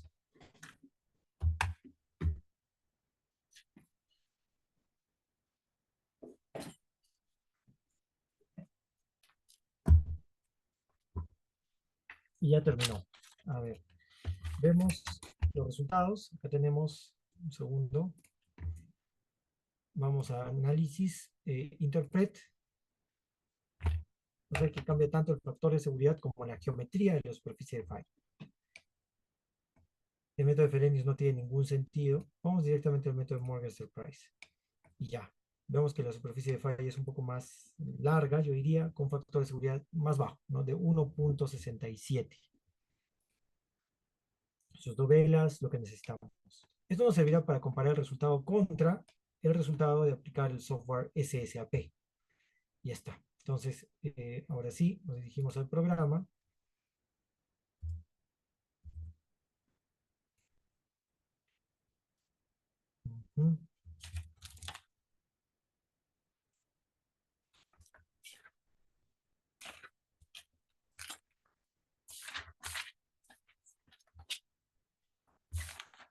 Esta es la interfaz del software SSAP. Como pueden ver, inicialmente estaba, o lo pueden encontrar en versiones antiguas en italiano, y ahora se está trabajando, el ingeniero Lorenzo Borselli lo está haciendo en la interfaz, está pasándolo a inglés, lenguaje universal. Estimado Mario, permítame un momento más para responder su pregunta. Voy a completar la idea acá. Decíamos que la interfaz del software SSAP es como se muestra, en la cual vamos a, por ejemplo, acá yo tengo un modelo precargado.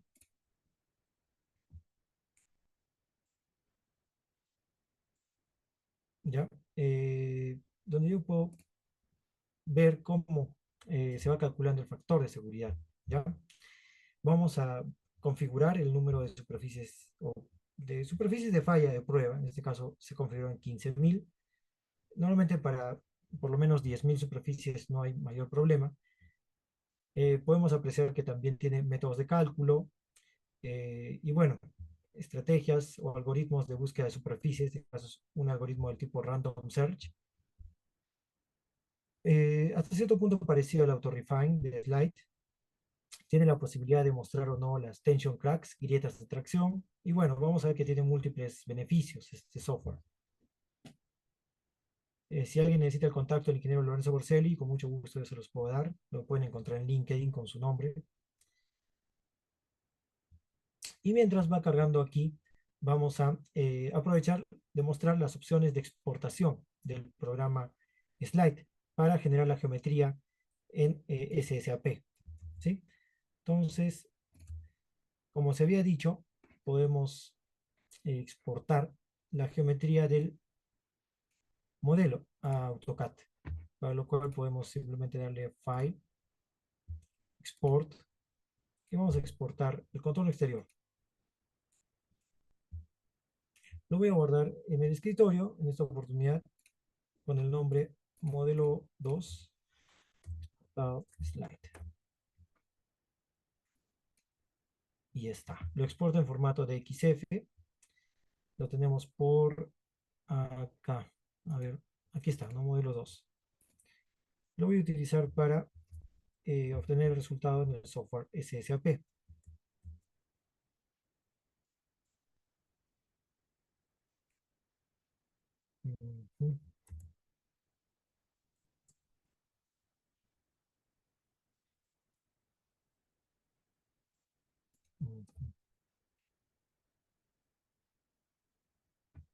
Ya está. Entonces vamos a ver que el software SSAP puede leer los datos de un AutoCAD sin ningún problema, con la única consideración que cualquier coordenada, sea X o Y, debe ser positiva. En este caso, como teníamos ciertas coordenadas X negativas, vamos a tener que desplazar ligeramente el modelo, lo cual no requiere ningún esfuerzo. Mientras tanto, podemos ver los resultados del cálculo. Ya se han completado por lo menos 10.000 superficies. Puedo parar el cálculo y vamos a ver los resultados. Para este cierto ejemplo que se estuvo desarrollando, ¿sí? Que no necesariamente es el mismo. Ahorita vamos a correr nuestro ejemplo.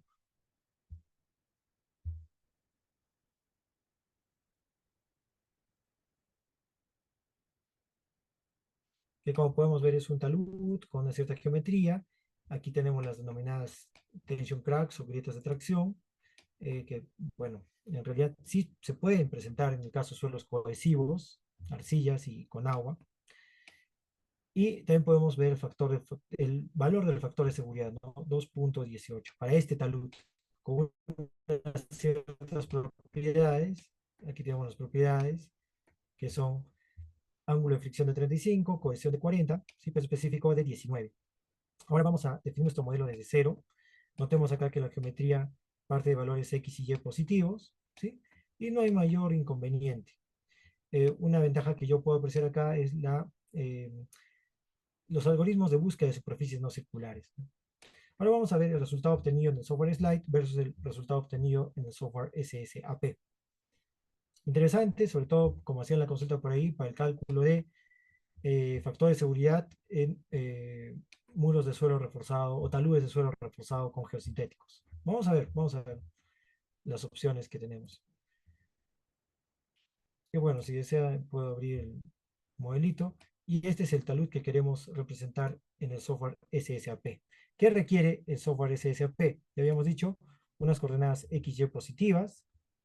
Vamos a ver que si yo sitúo, por ejemplo, un círculo de radio 5 en 0, 0, requeriré desplazar, lo cual lo haré de manera inmediata, así. Y este es y se requiere únicamente la línea que define cada estrato. No se requiere toda la geometría, con lo cual yo puedo dibujar a mano una línea constituida por 1, 2, 3, 4 vértices. Lo puedo pasar a un nuevo modelo.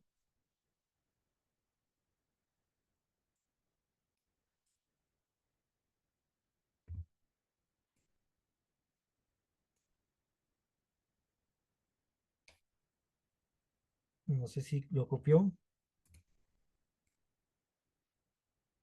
Mm, a ver.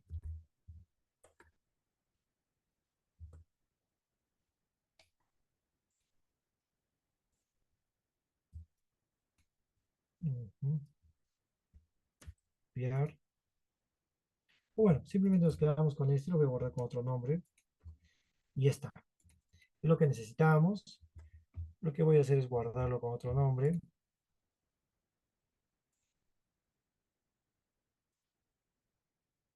Ujú. Y bueno, lo voy a dejar así. DXF. Modelo 2. Importado, voy a decir. Importado de CAT. ¿Está? Guardar. Lo cierro. Muy importante cerrarlo. Y ahora lo llamo desde el SSAP. Entonces, minimizo. Y vamos a volver a abrir el programa. Paso número uno, bueno, lo voy a hacer de manera, nos tomará 5 minutos, colegas, un poco de su comprensión. Vamos dentro de las 2 horas. Entonces nos vamos a, primero, a la versión en inglés, ¿sí? Para que sea más comprensible. Ahora nos vamos aquí donde dice Make Files. Se nos abre la interfaz para crear un modelo. Lo primero que necesitamos indicarle es la carpeta de trabajo. Yo estoy trabajando aquí con una carpeta en el curso Estabilización de Taludes de GSAM y le voy a poner como nombre día 1 SSAP. ¿Ya? Muy bien. Y bueno, ya se seleccionó la carpeta. Solo es eso. Muy bien. ¿Qué más necesitamos, colegas? Necesitamos crear una carpeta para la superficie y ponerle un nombre. Yo le voy a poner simplemente superficie. Bien, SSAP. Está. ¿Qué más necesitamos aquí? Puedo, antes de importar la geometría, observarla y estar seguro de qué es lo que quiero importar. Entonces, me parece que lo guardé en el escritorio. Vamos a ver por acá.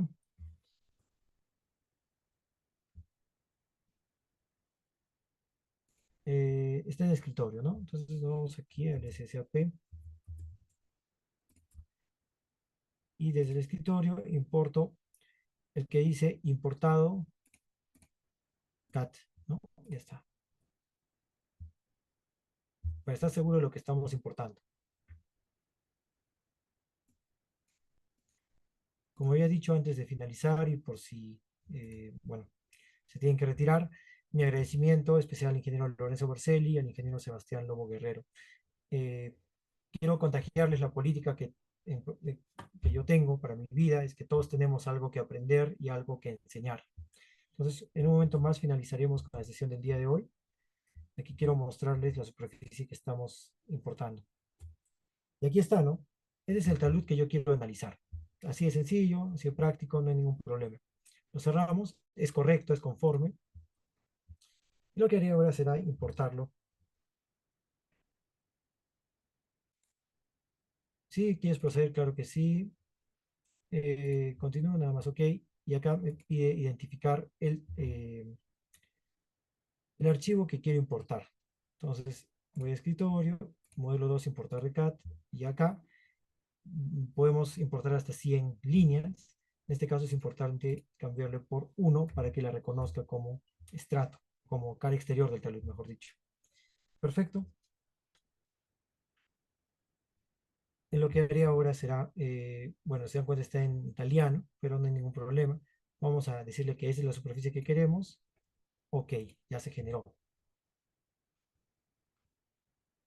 Guardamos dice que se ha completado la generación de la superficie. Aquí están los vértices que representan esa línea. ¿Ya? No hay ningún problema. Continuamos. Ya tenemos la superficie. Para terminar, lo único que necesitamos ahora es definir las propiedades de los materiales. Nos vamos aquí a datos biomecánicos y vamos a crear una carpeta para los datos. Yo puedo llamar parámetros, resistencia, SSAP. Ya está. Resistencia. SSAP, guardar. Y esta, como pueden ver, la interfaz es relativamente sencilla. Simplemente hay que indicarle el factor de seguridad, perdón, el ángulo de fricción, la cohesión, los mismos con los que estuvimos trabajando en el anterior modelo. Hablábamos de un ángulo de fricción de 20 grados, de una cohesión de 28.5 y de un peso específico de 19 kilopascales. Ya está, escribir dato, ya está. Nada más y salimos. Ya tenemos la superficie y las propiedades de los materiales. Con eso ya podemos correr nuestro modelo, colegas. Aquí le decimos ensambla el modelo. Y lo guardamos. Aquí yo voy a ponerle modelo 1 SSAP. Todo está entre la carpeta día 1 SSAP. Está guardar. Se ha guardado con éxito. Y me parece que bueno. No le hemos definido el peso específico. Tiene mucho sentido, ¿no, colegas? Entonces retrocedemos un poquito y cambiamos el valor del peso específico, ¿no? Efectivamente, hemos asignado un valor de peso específico saturado de 0. No le vamos a asignar un peso específico saturado de 19, que es el mismo valor, ¿sí? Doble clic, se actualiza. Le vamos a guardar. Ahora sí, debería estar todo conforme. Ensamblar el modelo. Lo sobreescribimos. Ya está, ¿no? No hay mayor problema, sin errores. Ok, procedemos. Ya está. Si deseamos, podemos ver el modelo. Como se darán cuenta, ahora se ha construido un modelo ya con la geometría del talud, ya incluso con las propiedades de los materiales. Están por acá. Lo único que me preocupa es que está quedando muy bajito y no se pueden generar las superficies. Pero bueno, vamos a ver qué nos da el programa, ¿no? Aquí están las propiedades y procedemos al cálculo. Ahora puedo llamar nuevamente al SSAP y ahora vamos a leer el modelo prueba 1. O bueno, perdón, vamos a llamar al modelo día 1 SSAP, modelo 1 en SAP. Ok, si queremos ver el modelo nuevamente está acá.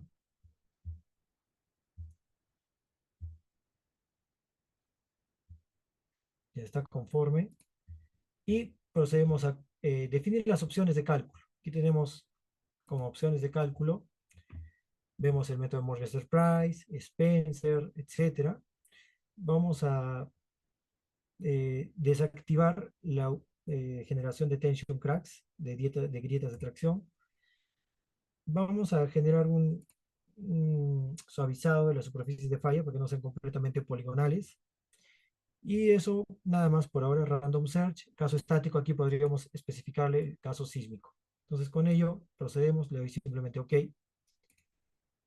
Ya podemos correr el cálculo. Entonces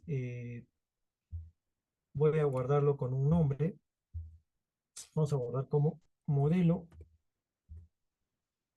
1 con formato. Lo guardo y puedo correrlo. Entonces vamos a hacer cálculo. Y nada más, vamos a comparar el valor obtenido con el software Slide versus el valor obtenido con el software SSAP. Como les decía, mi gran preocupación es que el espacio que hemos dejado sea muy pequeño y no se logren calcular las superficies de falla. Pero parece que todo va a estar muy bien, en orden. Damos tiempo que alcance unas 10.000 superficies. Mientras tanto, Joel, ¿me puedes dar lectura a las últimas preguntas que hubieran surgido? Al final yo estaré leyendo las preguntas de este chat. Estimado Joel, ¿me confirmas las preguntas, por favor? Sí, por supuesto. En este momento, a los participantes de la plataforma Facebook, por favor, solicitamos realizar las consultas. No ha estado bastante calmado las redes sociales, ingeniero. Entonces, ahí a formular las consultas a nuestros amigos de las redes sociales, por favor, para poder trasladarlas a nuestro especialista. ¿Ya? Ok. Ni bien hay una consulta de Facebook, Inge, y yo le estoy haciendo presente. Me parece que cuando se salió... Ah, no, sí está bien. Sí tengo todas las preguntas. Bueno, voy a leer las últimas que tenemos por acá.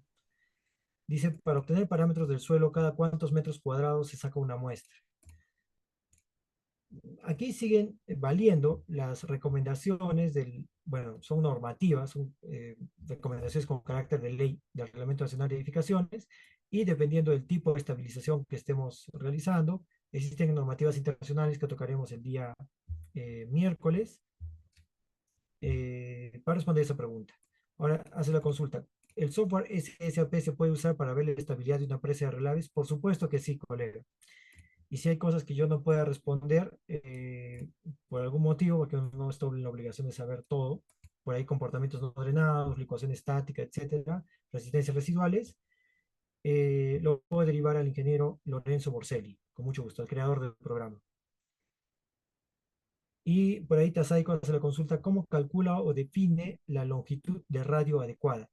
Como estábamos viendo, Slide tiene la opción de generar automáticamente una cuadrícula, que no hay mayor problema. Y aquí ya está terminando el cálculo. Vamos a llegar a las 10.000 superficies si lo paramos. Pero ya vamos viendo el factor, ¿no? Está acercándose a un valor de 1.79 aproximadamente.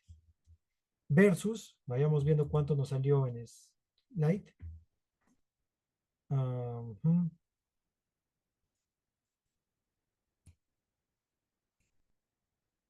Se obtuvo un valor de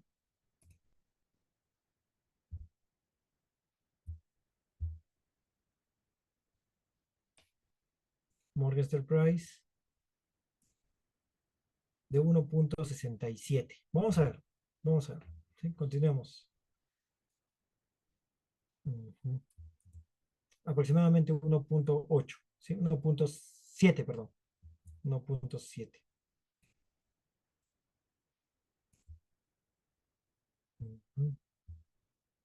Vamos a esperar que llegue a las 10.000 o posiblemente 12.000 superficies. Si hay más preguntas, las respondo. Claro que sí, estimado Javier. Cualquier programa se puede usar para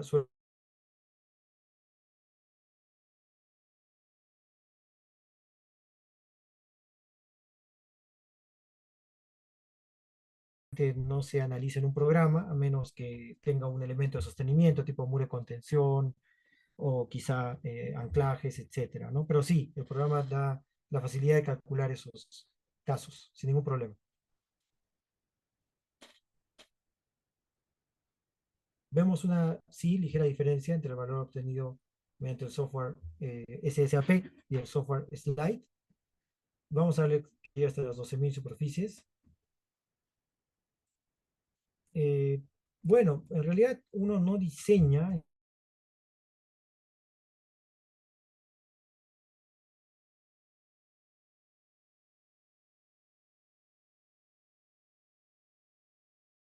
iniciación, ¿sí? Bueno, lo vamos a parar acá. Vemos que sí hay una diferencia apreciable entre el factor de seguridad obtenido por el método de, bueno, en el programa SSAP y el programa Slide. Lo vamos a parar. Ahí ya aparecieron algunas consultas en el Facebook, ingeniero. No sé Sí, si las puedo leer. permítame, termino esta parte y continuamos, por favor. Ya, aquí voy a mostrar algunos esquemas muy interesantes. No sé si tengo que volver a hacer cálculo, espero que no. Y bueno, vamos a hacer la visualización.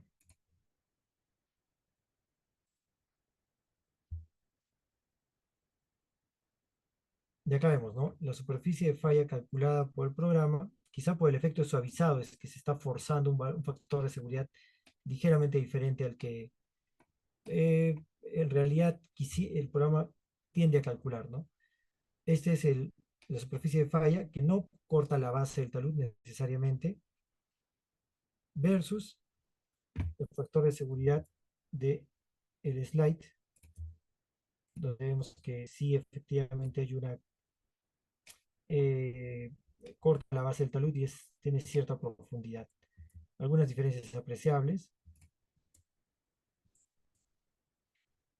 Y bueno, por ahora creo que lo vamos a dejar ahí, salvo que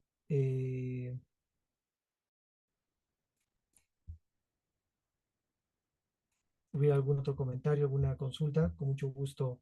A ver, escuchamos las consultas. Joel. Sí.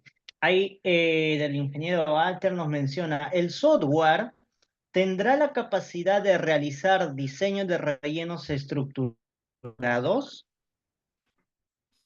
Como había, bueno, como había indicado, el software no está hecho, Slide ni SSAP están hechos para diseños, sino para verificar la estabilidad de las estructuras que nosotros vamos a proponer. Le agradecería igual al que hizo la consulta a qué se refiere con diseños estructurados. A ver, otra consulta, si hubiera, con eso ya finalizamos. ¿Sí? Javi nos menciona, ¿se puede hacer el análisis de estabilidad de talud en rocas? Bueno, existen otros programas que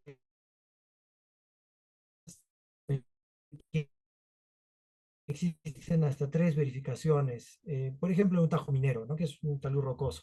Tenemos la verificación a nivel de banco, vamos a ver la inestabilidad local, incluso se puede hablar de una inestabilidad de un bloque, ¿no? Digamos, mecanismos de falla por, digamos, toppling o vuelco, podemos tener cuñas, etcétera, que se estudian con otros programas, que son, por ejemplo, el Switch and Wedge, y uno de ellos que no me acuerdo ahorita el nombre del programa, pero bueno, que nos da el factor de seguridad y el comportamiento como eh, estructura geológica, quiere decir delimitada por juntas o discontinuidades, versus otro cálculo que se hace en tajos mineros, que se hace a nivel de interrampa o estabilidad global, donde se asume que el talud se rompe por la matriz, donde la influencia de las discontinuidades, salvo una resistencia equivalente, no determina la geometría de la falla.